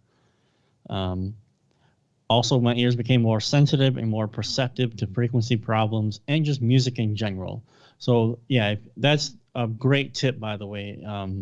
Listen to music at very low volumes. Great. You'll concentrate more, and your ears will adapt to that. It'll take some time, but when they adapt to it, you'll find that they're more sensitive, and you'll just start hearing things better. Same things with headphones. In no way should you be listening to music loudly in headphones. Right. Obviously for the physical reasons of hurting your ears, but if you're using, I don't know where, oh yeah. So if you're using something like closed back headphones like this, if you listen to music too loudly, you actually will just create resonances and reverberation, with the sound will bounce off the back of the earphone here and back into the ear, which is why stuff like this sounds like there's a hyped bass response. Right. Which there is, because it's all boomy and stuff. But if you turn the volume way low in these, you can even mix on a pair of headphones like this. You just got to learn how the headphones work. Awesome. So I hope for the most part we've got most of the questions in the chat answered. Cool. Good questions. Chris Knows says, you guys know that nobody wants to pay for anything on YouTube, right? That's not my problem. You know what I mean? Yeah, I get it. It's harsh truth, but yeah, that's. I get it. Music is not a commodity that people respect enough to pay for. Right. I get it, but still, again, not my problem. My job is to pivot and learn how to work within that. Work with that particular system, because you got to think, there's a worldwide audience. There's people out there who are serious enough about what they want to do. So I need to meet them halfway. Right. I.e., I need to put content out. I need to show them that I exist. Right. I'm happy to help. So marketing. Right. And then the free content is just because I like to do it. I'm happy to help.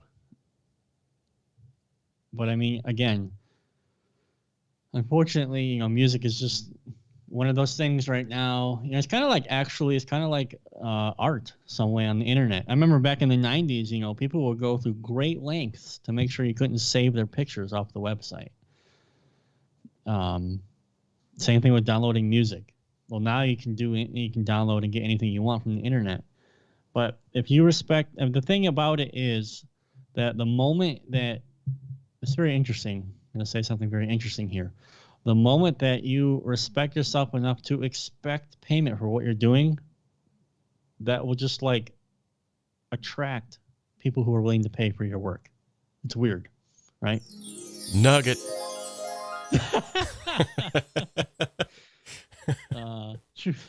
There you go. So it sounds counterintuitive, but the moment you will just go, yeah, I'm not doing that for free.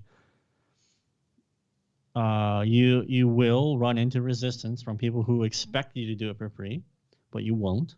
But then on the same token, just somehow those people just come into your life that are like, I got a project. How much is it going to cost? Right. So that's that. So the individual that posted the original question here, or actually made the statement, Chris Knowles, is an individual who actually he's going on his 2-month mark now of being a member of the channel here. So thank you so much, Chris Knowles. He actually knows the value of content, and he also has helped with super chats in the past. So thank you so much, Chris.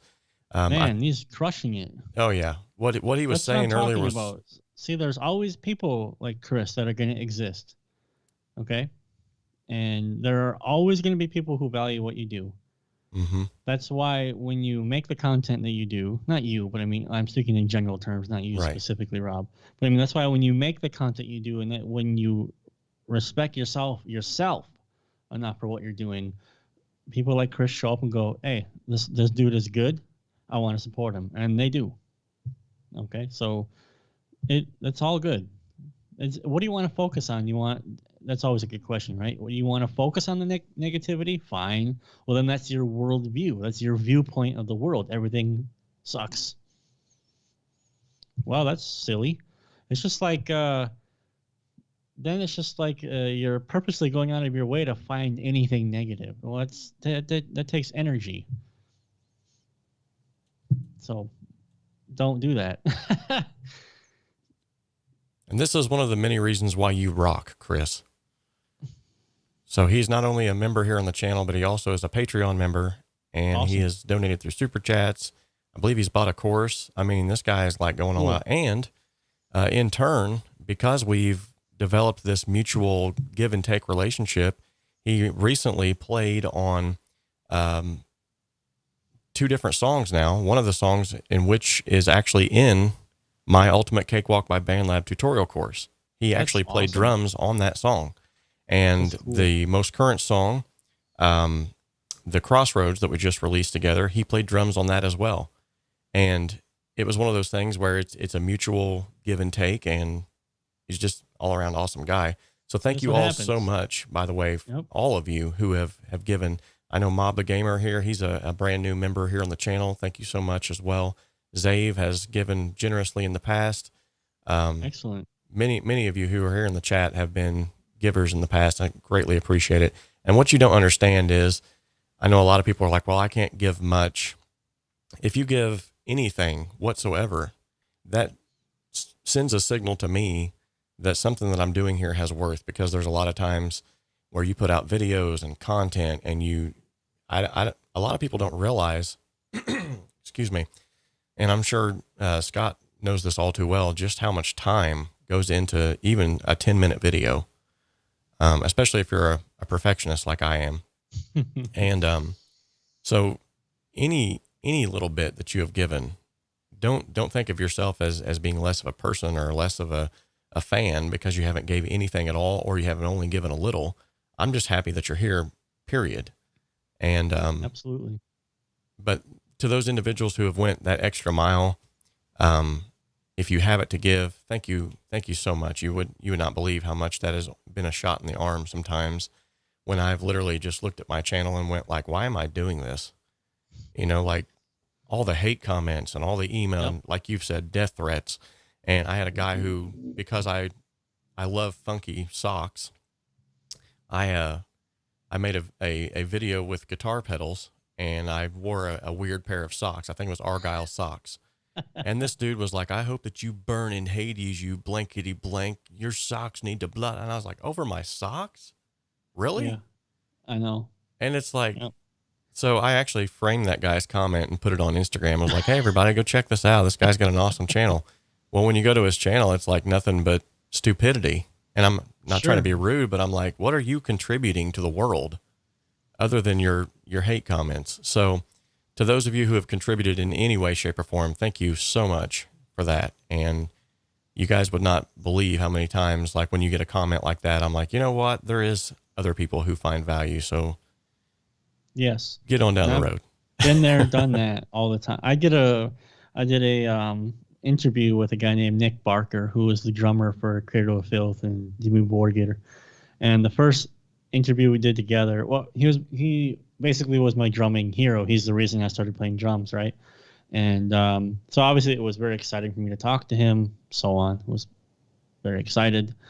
During the interview, there was like just a little delay, you know, like he would finish talking, the delay, I would think that he's done, and then I would start saying something. So it happened like we kind of talked over each other, and just the comments were like, dude, let the guy talk, blah, blah, blah. And you can't respond to that, right? Like, you know why it happened, right? Technical issues, right, or whatever and whatnot. And then you got these people who are thinking like, well, they're Francis Ford Coppola, they know better, they do a better job, and you want to get angry and defensive about it, but you can't, right? You can't say anything about it because as soon as you apologize to the mob, cancel culture happens. You know what I mean? So it's just, you got to roll with it. You got to be strong emotionally and mentally to deal with stuff like that. So guys like Chris, who come and are willing, to support you and be like, hey, I publicly support you. I'm glad to be here. You do a great job. Hats off to Chris. I mean, because that helps Rob a lot, especially on days when maybe, he got a particularly lame comment that for no good reason is sort of like bothering him. So he'll remember the people that do support him, and it's directly because of you that he'll keep making content and keep doing stuff. And look at that, you got to collaborate with them. So good rapport, creating a relationship, creating a friendship, and look at that. You know what I mean? So what I was just talking about 20 minutes ago about sending an email to your favorite mixer, offering to pay them for an hour of their time, look what happens, right? So, so yeah. And thank you for proving my point. And to answer Alexi's question earlier, he said, how did you guys go about reaching out to Warren to get courses on the Pro Mix Academy? So you go first. I would love to tell you my story because it's probably going to blow your mind. Okay. Yes. I never once asked Warren to do that. So that's probably going to be like, whoa, wait, what? I never once asked Warren to do that. What I did, without even thinking of that in the back of my mind, I knew that was an option, but I didn't even think of that. That wasn't even in my sphere of thinking. What I wanted to do, though, is I invited him on the show for the first time, just to interview him, just to actually get to know him, to talk to him in person. And to my surprise, at that time, I think my channel was only 800 subscribers. Not that that really matters to Warren, because as many of you know, he's an awesome, awesome individual. Yep. But he said, yeah, sure, I'd love to come on. And I was like, oh my goodness, I'm so stinking nervous now. What am I going to talk about? What am I going to do? And luckily I had already begun to build this. It's a skill set to be able to bring people on and interview them, especially live. Absolutely. Yeah. And, absolutely. I actually didn't know it was going to be live until we went live. Oops, sorry. It's all good. I'm like, oh man, now I have to actively maintain good language. Right.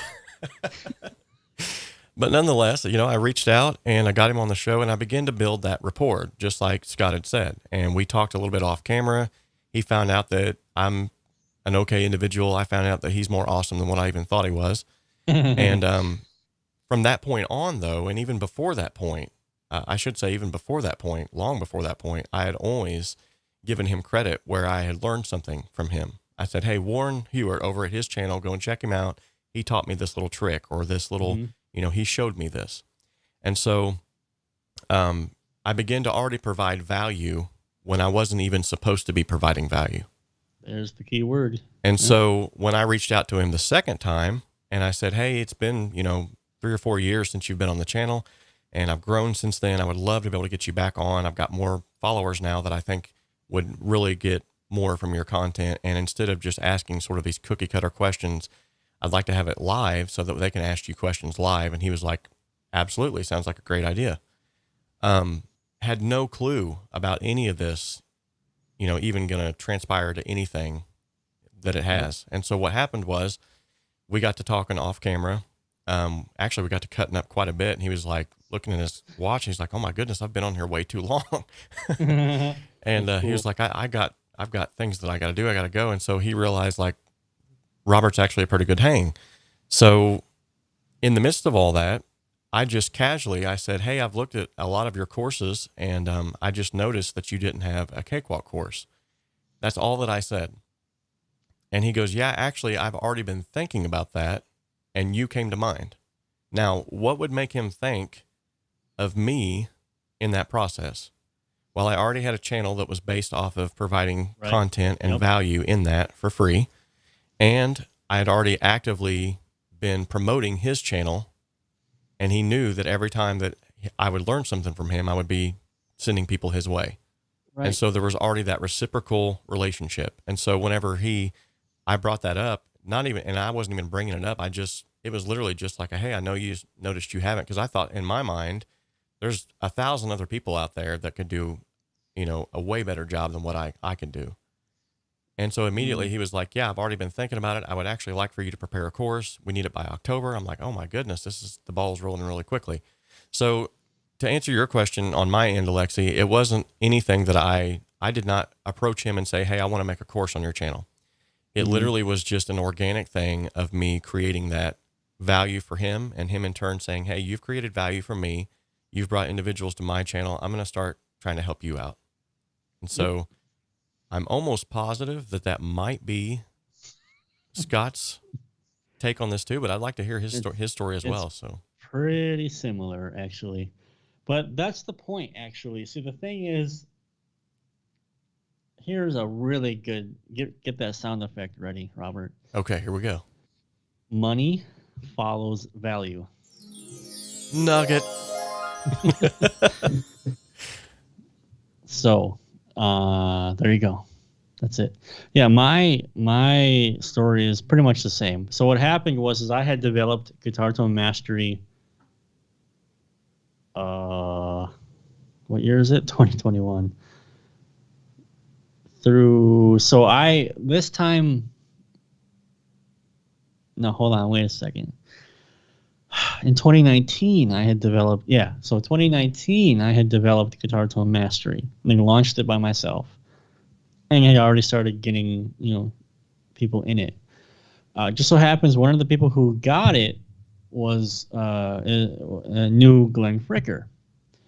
And so as the story goes, I don't know how it went because I wasn't there. As the story goes, as Glenn told me later, he's like, a friend of mine, I was over at his house. He's like, you have to check this out. I watched it, realized it was, well, I can't say what Glenn actually said, was of high quality. And told Warren that it needs to be on Pro Mix. Warren didn't know who I was. No idea.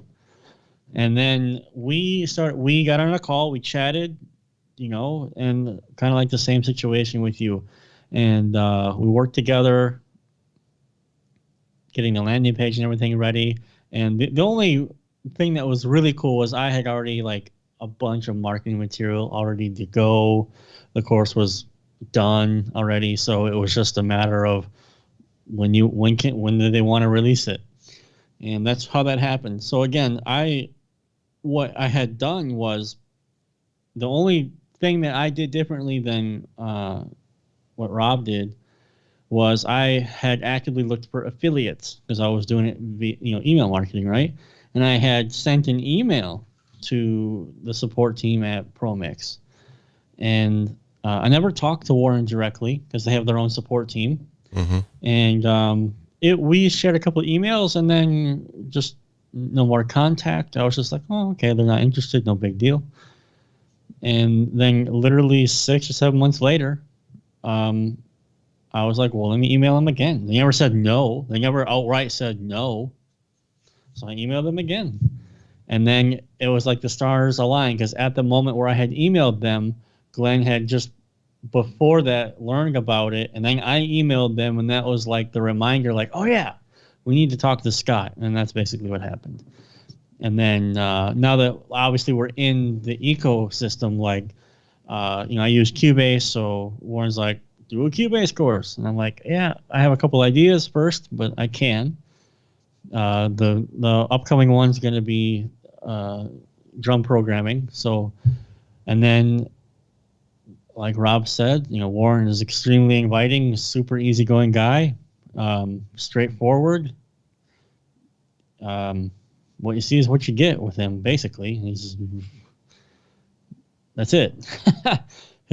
If he likes your idea, he'll say, great, fantastic. If he doesn't like your idea, he'll be like, no, I'm not feeling that one.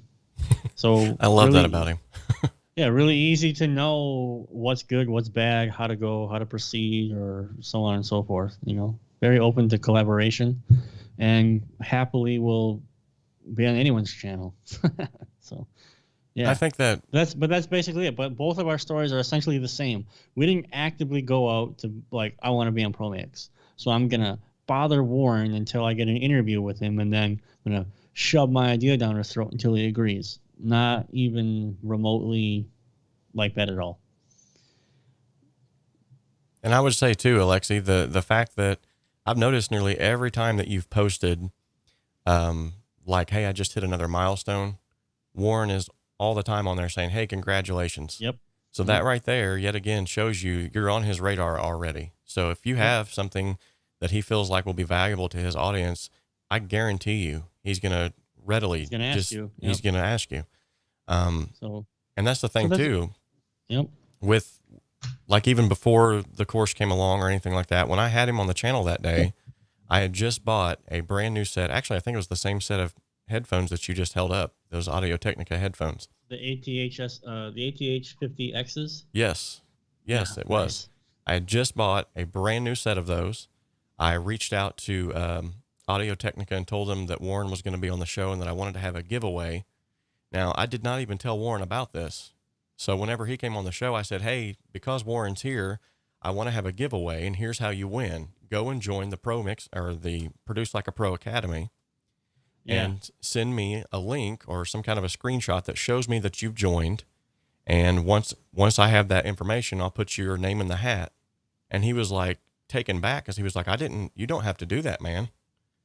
And so but yet again, I was showing him like, look, man, I want to provide as much value as I can to show appreciation for you coming on my channel.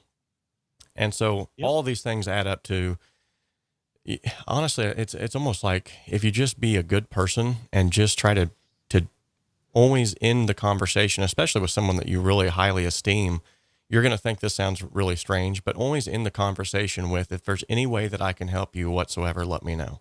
And you're probably going to think, how in the world would I help them? They're like up here. What could I possibly do? But just by letting them know that you're willing to help, and you might even be surprised. They'd be like, actually, you know what? I don't know how to do social media. Why don't you come on board and help me with social media? Or you just never know what it might be. But what I'm getting at is just make sure that you are providing value in return and actually over deliver on your value. And don't expect anything. Exactly. Yeah. See, that's the thing. It's man, it almost sounds like we're preaching, but it's really the truth. I mean, no, it's really the truth, because right now in this day and age, just with how things are, there's an immediacy with, you know, how like, and that's what I've done. Even with after the end of my guitar sessions with Carl, I paid for them. I have a right to be there, but I always go, thank you, sir, for your time. I really appreciate it. It's an honor. I hope you have a great day and a good weekend. Looking forward to seeing you next week. Every single time. Every single time. Do I have to? No. I'm a paying client, but still, it's very important that I show him the respect, and that he doesn't have to say yes to me. He can deny my request. Right. It's Carl Sanders. He can do whatever he wants. You know what I mean? So and if he didn't, and here's the other thing too. Like, if I had a client I didn't enjoy working with to such a degree, I'll just give them their money back and tell them to have a good day. I wouldn't work with them. Right. So money is not everything, right? But value is everything, and being a good person is everything. And like I said, money follows value. There it is again. So value comes first, and value can mean anything. So imagine a guy like Warren, who is ridiculously busy from the moment he wakes up until he's in bed. I've gotten emails at like 11 o'clock in the morning, my time, which is midnight for Warren, who's in California, just riding it hard until the moment he goes to bed. Mm-hmm. Imagine a guy like, you don't think that guy needs help with certain things that he just does not have time for? Of course. So it doesn't hurt to say that. So it's a perfect thing to say. Thank you. If I can help you with anything, please let me know. I would be happy to help you. So thank you so much, Zave. He's caught the vision here. He's dropped a $5 super chat. Thank you so much, man. Awesome. Congrats, dude. That's great. I'm always happy when people do that. I'm happy for you, honestly. It's good stuff. Scott, let me know. I'm going to ask it might be sort of an ethereal question. But I think it'll be good for those who are here in the chat. And by the way, Chris Knowles, that we spoke of earlier, is a drummer. So I'm almost positive that he is going to be all over that course whenever that thing gets released. But how do you personally deal with staying motivated to make music and getting out of your creative ruts? Oh my goodness. So, I mentioned earlier that we were going to talk about this. So the reason why I am taking the guitar lessons with Carl is to learn music. That's it. Because I realized that I was just writing the same thing over and over.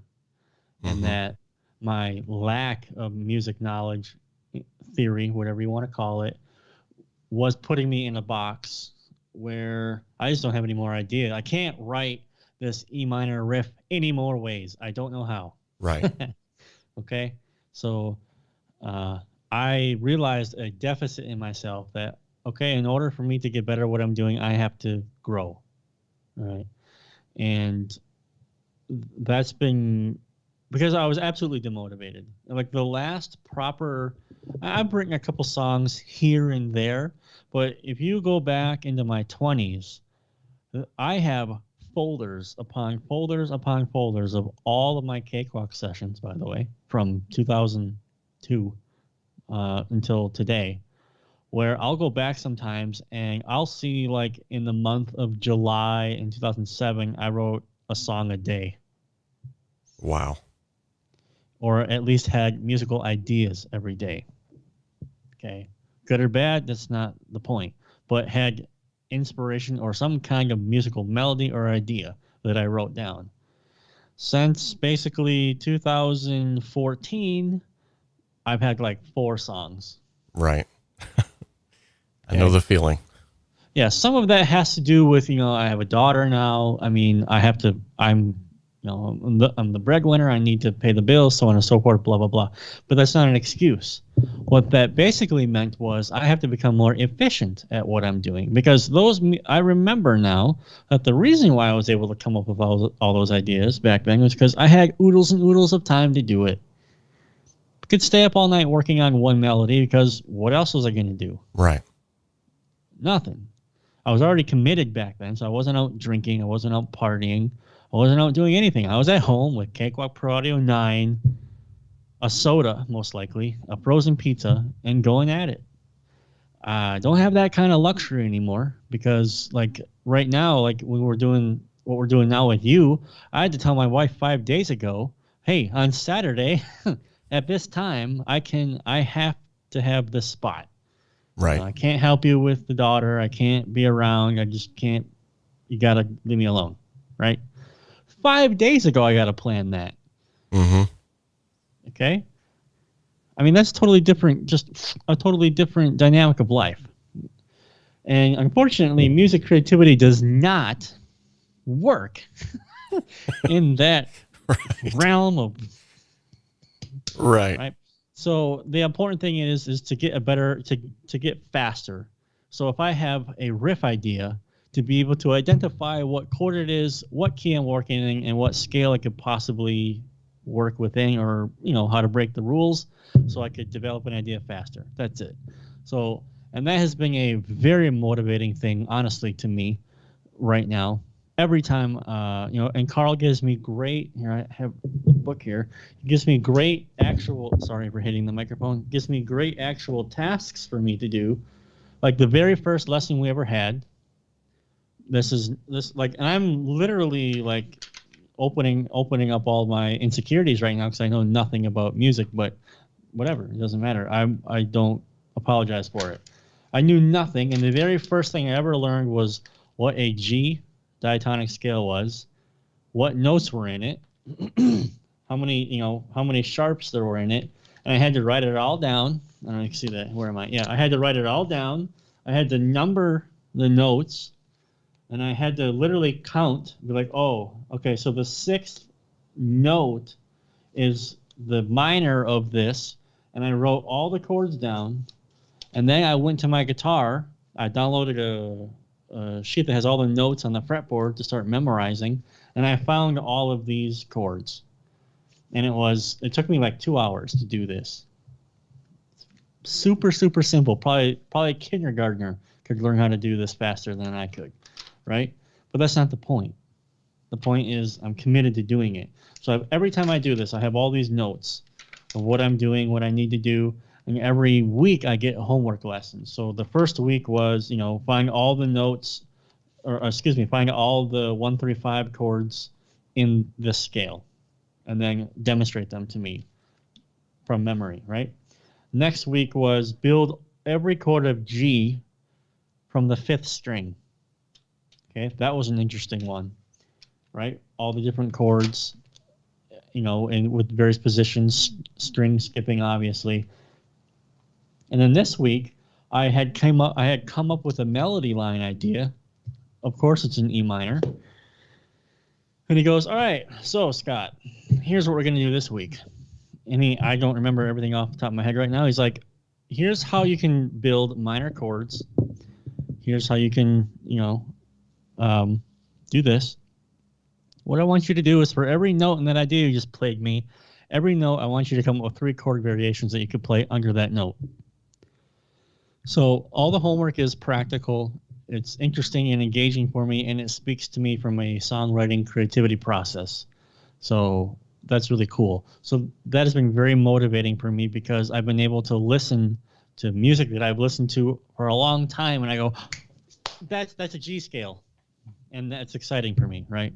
For no particular reason. It's like absolutely, there's no reason to be excited about it, but for me, now being able to identify what it is and what it means, that I can see it on the guitar in my head. Right. Yeah. And that's what's been helping me.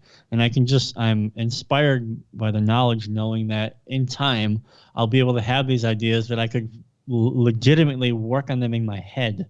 I guess maybe like Beethoven and those guys used to do, could just hear the notes or hear the chord and be like, oh man, that's a really good idea. I need to record that. And I can go do. Here's everything I need to have, this, that, and the other. Everything works together, and here's why it works. And there, I have a song idea in an hour instead of 2 days, right? So that's how I am approaching getting out of my severe creative rut, which I've been in for 5 years, or 4 or 5 years. Yeah. Man, that was so. Basically, it keeps coming back to this sort of interwoven theme here, guys. 1, don't give up. 2, think outside the box. Is sort of what I keep getting from this too. Is what Scott's been saying, what I've been saying now for years too. Is like, if you're in a creative rut and you're trying to get out of it, I even have an entire podcast episode on getting out of riff rut. And nice. Like basically, like for me, it would be like here recently, I actually just mixed a country song, and I'm diametrically opposed, or at least when I grow up and everything like that, I'm just not a country fan. I mean, Sure. If it's on, it's not like something that's going to make me vomit, but sure, it's one of those things where it's just not my cup of tea. Yep. So I mixed a country song, absolutely had a blast with it, but I learned so much from that country song. And when I went into a song that I'm currently working on personally of my own, I was able to take that and sort of be like, wow, okay, I learned from that. So one way that you can get out of your creative ruts is learn new things. And that's what I appreciate your transparency and your honesty as well too. I strive to do that here as well, and let people know that I'm not a guru. I'm not a professional by most, rights. And like you've already said, anybody can do this. But at the same instance, when you've got individuals like Scott and myself, who's put 20 years into it, when you sign up for, like he said, like I offer a similar service where $50 gets an hour of my time. That hour of my time, it might seem like, well, $50 is a lot for an hour of someone's time. But if you're up against a specific issue, or you need to know exactly how to wrap your head around something, instead of you taking 20 years to learn it, is $50 worth learning it in an hour? That's the joke I made about Guitar Tone Master. I'm like, yeah, go find. Someone was like, I can find this online for free. Yeah, you certainly can. Good luck. Right. Putting it all together, understanding all these fragments that don't make sense, and then trying to make sense of it all yourself. You certainly can do it if you want. Mm-hmm. It'll cost a lot more money. And also, time is finite. You'll never get your time back. You can get your money back, but that time that you wasted will never be back. So yeah, I am more than happy to pay for my lessons. It's not even a question. I'm like, no problem. Happy to do it. Please take my money. Keith wants to know if you have a lava lamp. No, but I want to get one. It's funny that I'm not even joking. I probably have the message with my wife. It was a couple days ago where I said, I want to get a lava lamp. And my wife expected the reaction, why? It's like, they look cool. Don't worry about it. I'm working on everything right now. I need to get a shelf. I'm going to try to get some more lights back here. And then I want to personalize it a bit more. You know, I'm a big Quake fan. I want to have some Quake memorabilia. Obviously, just make it cooler looking. But lava lamp, definitely on the list. Nice. For sure. Nice. Yeah, I was chided by Keith for numerous live streams. He was like, where's your lava lamp in the background? So much to the point that I was like, man, I really want one, but I just don't. I just never really thought about like taking the initiative to go and find one. And so literally for my birthday, my wife bought me a lava lamp and I was like, sweet. And so this is exactly what I wanted. Like, right. Why are you so excited? It's just a lava lamp. You don't understand. You don't understand. I can run my audio through it now. Yeah. And no, it's not what I meant.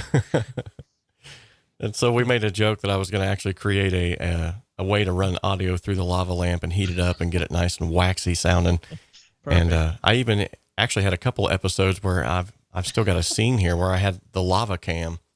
That's awesome. Where when I was doing certain so things, cool. I would just have a separate camera that was just on the lava lamp. So and then you can have it as a co-host from now on. right. Hey everybody, Rob with lava lamp. What's up, lava lamp? And you cut to the lava lamp, and it's just Make some gurgling noises, you know. Yeah, it's like I agree. Let's see what lava lamp thinks about this. I do have Casey Kasem on the show from time to time, so nice. That's cool. When I do lava lamps are awesome. Big fan. Scott, I have drained 2 hours of your life and almost 2.5 hours and haven't even noticed that it's been.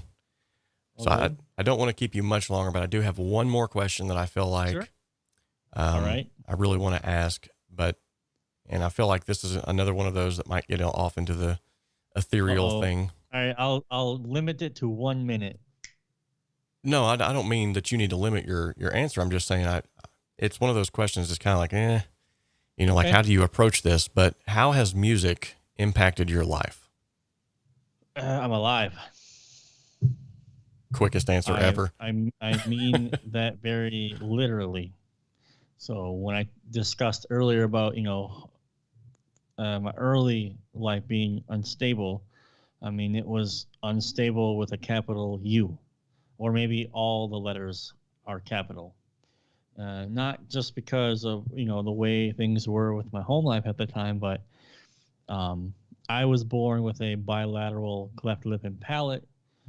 So for much of my early years, I couldn't speak correctly, had a very strong lisp. I still have a lisp. People will also know that I still don't have my 4 front upper teeth. So, I mean, kids are awesome. They're very accepting people. Oh, yeah. And school was terrible. Home life was terrible for various other reasons. And so there was no area where, except my room with my stereo or my headphones at the time, or my Walkman. Yeah. Walkman guy that was like a portable, you put the tape in. Okay, a tape had, do we need to explain what a tape is? You could walk with it. I'm kidding. And then there was a Discman with a 5-second anti-skip. Right. You better recognize. No, I'm kidding. So, that was what I did. That was just the way that I coped with all the stresses of my life at the time. lots of stresses, lots of adult-oriented stresses that basically a young child should never ever have to be forced to deal with. Just with being born the way that I was born, kids being the way they are, family life being the way it was, unfortunately. But music, like I said, was that stable point for me where, hey, it didn't matter how bad school was that day or whatever, I could go home and I could listen to music. Could just go home, could shut my door, and I could listen to music. So I don't want to sound super melodramatic here, but I mean, I'm not too particularly sure how I would have turned out as a person if I didn't have that outlet. If I would even be a person at all today. I think people can read between the lines on that one. So yeah, the impact that music has had on my life, it's I don't know who or what I would be or if I would even exist if I didn't have it, and if I didn't have the talent for music. Because when I started playing it, that helped a lot. I think the ability to be a songwriter in those teenage years and pour all the frustration and whatever I was feeling into all that stuff back then, if I didn't have an outlet for that to get rid of it, I'm not sure what would have happened. Really, to be honest. It's like in the least melodramatic way possible, not trying to play it up or anything. No, I definitely agree with that wholeheartedly and know exactly where you're coming from. So I definitely have been down that road myself. And I'm much like you, if it was not for music, I don't know how I could have coped. Yep. In fact, it was several times that music literally, would pull me from the edge of extinction. So, yep. And then it's like, I was born in a good time because, I was born in 1985. I grew up on a lot of hair metal. My grandparents got me into classical music, all that stuff. So I had a well-rounded out thing. But once I started hitting the teenage years and a lot of the anger started to come out, it's very good that black metal and death metal became more aggressive because it was an outlet in that particular instance for me. It's very funny, actually. I don't listen to a lot of metal anymore these days on my free time. It's a lot of synthwave now, a lot of synthwave, or nothing at all, which is unbelievable. But after listening to a client for 13 hours, right, I'm pretty well shot, I guess. No, but I love music and I give it all the credit that it's due for what it did for me. And I think people feel like that with art or dance or whatever it is.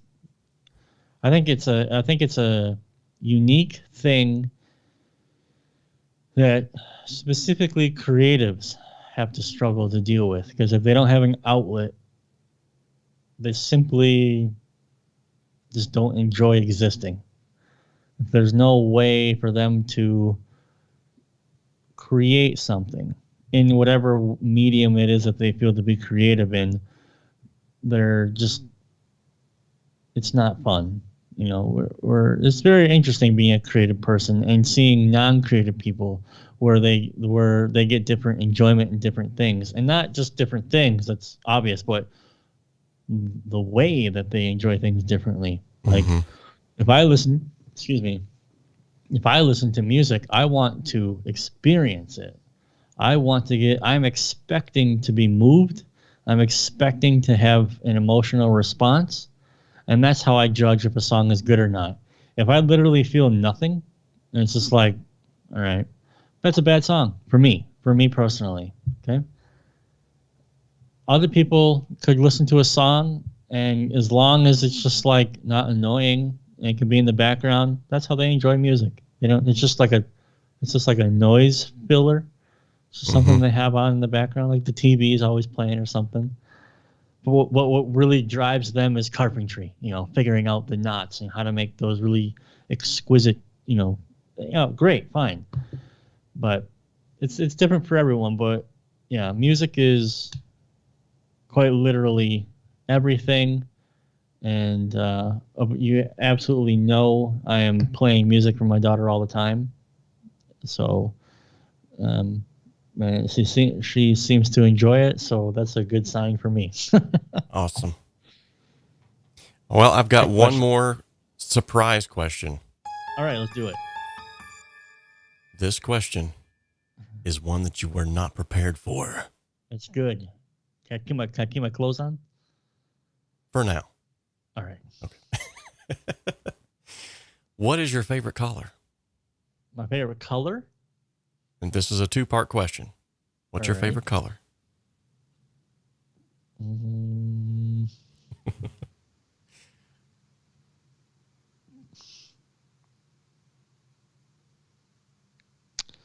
Well, I think I'd have to say right now it's orange. Okay. Part 2. All right. What does the color orange taste like? Citrus. Boom. Look at that, guys. That was like a quick answer right there. I love asking that as sort of a surprise question. So I apologize for not do you having get people that can't answer? Well, no, I should say people that I have on here always have an answer.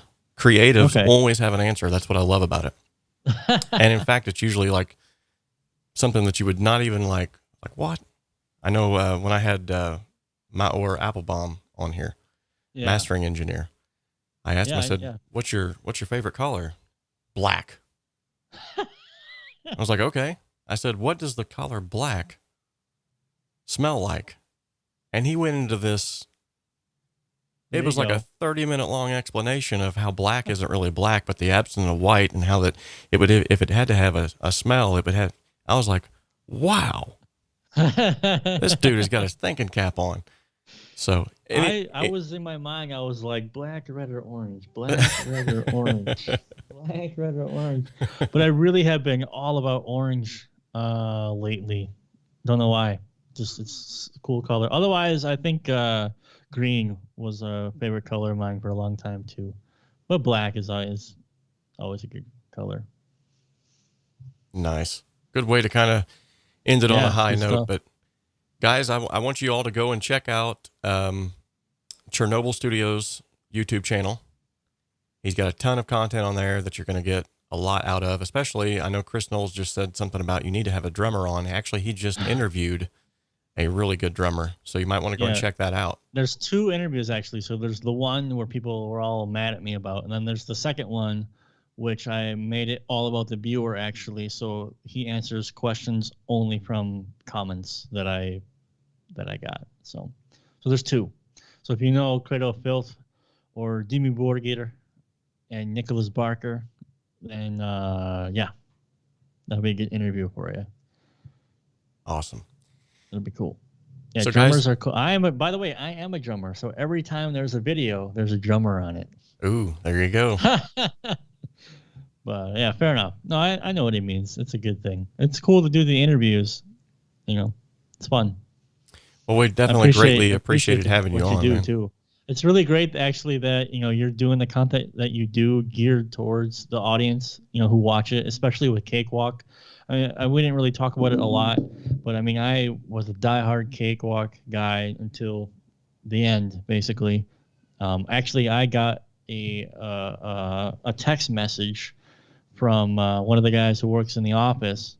Seth, I don't know what he does anymore, but Seth text messaged me. He said, "We're done," and this was a week before it was public news, so I knew already a week before then that it had been shut down, and that was a painful moment. But Cakewalk in its current state with BandLab is actually better than what Cakewalk Sonar Platinum was 4 years ago, 3.5 years ago. Definitely great. So I really appreciate that, there are guys like you out there continuing to talk about the dog, because I did, but then I went and did something else, right? I went to just different types of content. I stopped using Cakewalk basically. So it's awesome that you have this channel. It's really great that you do these live streams, and it's fantastic that you get the credit that you deserve, for doing the course for a Pro Mix, Warren will always be in your corner for that, and continue doing these live streams and the videos. I think it's great. It's a great honor for me to be on your channel, because I can learn from you, and that's the great thing about all this, honestly. So keep up the good work with what you're doing. It was absolutely great fun to be here and talk to you today. Well, I definitely appreciate you being on, and I know that you yourself are a busy man as well. So just giving of your time It's all good. is huge. So I'm happy to do it. Listen, I'm happy to do it. I am interested in everyone else's success too. That's the thing. I understand what it takes to get to where people want to go. And I tell them that. And it's up to them to go from there. But it's great when people do well. Like Alexei, sorry. I remember him. He messaged me a couple months back. And he takes it all very seriously. He's committed. Mm-hmm. He's like everywhere that I am. It seems like he's always liking my posts. He's always leaving a comment. But it's guys like that who take it very seriously, where it's just a matter of time. They get over the plateaus, they get over the bumps, and they'll get to where they want to go. And it's great to see that, because it makes me remember the beginning of why I even started doing this. Because when you get in the trenches every day and you do this for a living, and it's a business now, and there's so many other things to remember and keep track of, you sometimes forget, oh yeah, this is what I love to do. Oh yeah, right, I remember now. So it's great. So I think everyone is interested in each other's should be interested in each other's success. So I want to see people get better, because I don't want to sound like selfish somehow, but it feels nice to watch someone go from here and end up over here. Right. Through time, and knowing what they've gone through, didn't give up, didn't quit. And that's very respectable, and it's very inspiring, and it's great. So it helps me remember why I do this, because you get those YouTube comments, you are slogging through clients, you're just doing all these things, and then it's like, why am I here? Yes, I love music. Right. I remember now. So that's how we all help each other. So don't remember, it's not about value in terms of money specifically, or what can I do for you. Sometimes the value is just like, hey man, that's cool that you didn't give up and you kept going, and now you're having success. That's awesome. Right. And those are one of those moments where if you were like in person with somebody, you wouldn't say anything. It'd just be a handshake, maybe a little fist bump, and just like, and that's it. You really wouldn't have to say anything. So somebody in the chat was wondering, I want to make sure I get that out there. Excuse me. Oh yeah. Okay. The Sad Nerd.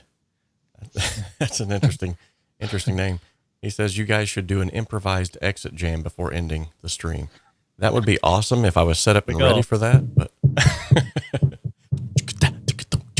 it's always good to be a drummer. I'm trying to beatbox it, so that's good. Exit jam. I don't know. I mean, like I'm not even equipped in the least to do any kind of blues or anything in that way at all. That might be a follow-up video we do, guys, where he gives me a metal track and I give him a blues track, and I'm scared. We actually see where this goes. Sweating buckets. Yeah, I'm not. Oh man, there's so many variables. Thanks to everyone in the chat too for leaving comments and just stopping by. It's really nice of you guys to spend your time with us. Yes, definitely. And along the same lines of getting better, one of the best ways that you can get better too is by practicing and doing more of it. So with that being said, there is still, up until the end of March, there is a HSS song contest. We have one of these every single month where individuals will submit a song. We then go live and we listen to all the songs together, and I give you Nice. critique and feedback on the song on how you might improve it. And then I will choose a winner from the hat of all of the individuals who have put in, and the winner will get a free mix and master from yours truly. Awesome. So the most recent winner was Tim Consley, and he sent over a rock bluesy. It was really cool, and just actually delivered that track to him today. That's cool. So That's if you guys are pretty cool. interested, So I'll get my my anonymous account. there you go. Smash the competition. I'm kidding, guys. Jeez. Hey, I've actually had some individuals.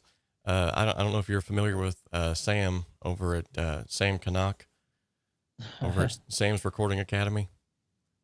No. He actually submitted a song, and I was like, dude, what are you doing?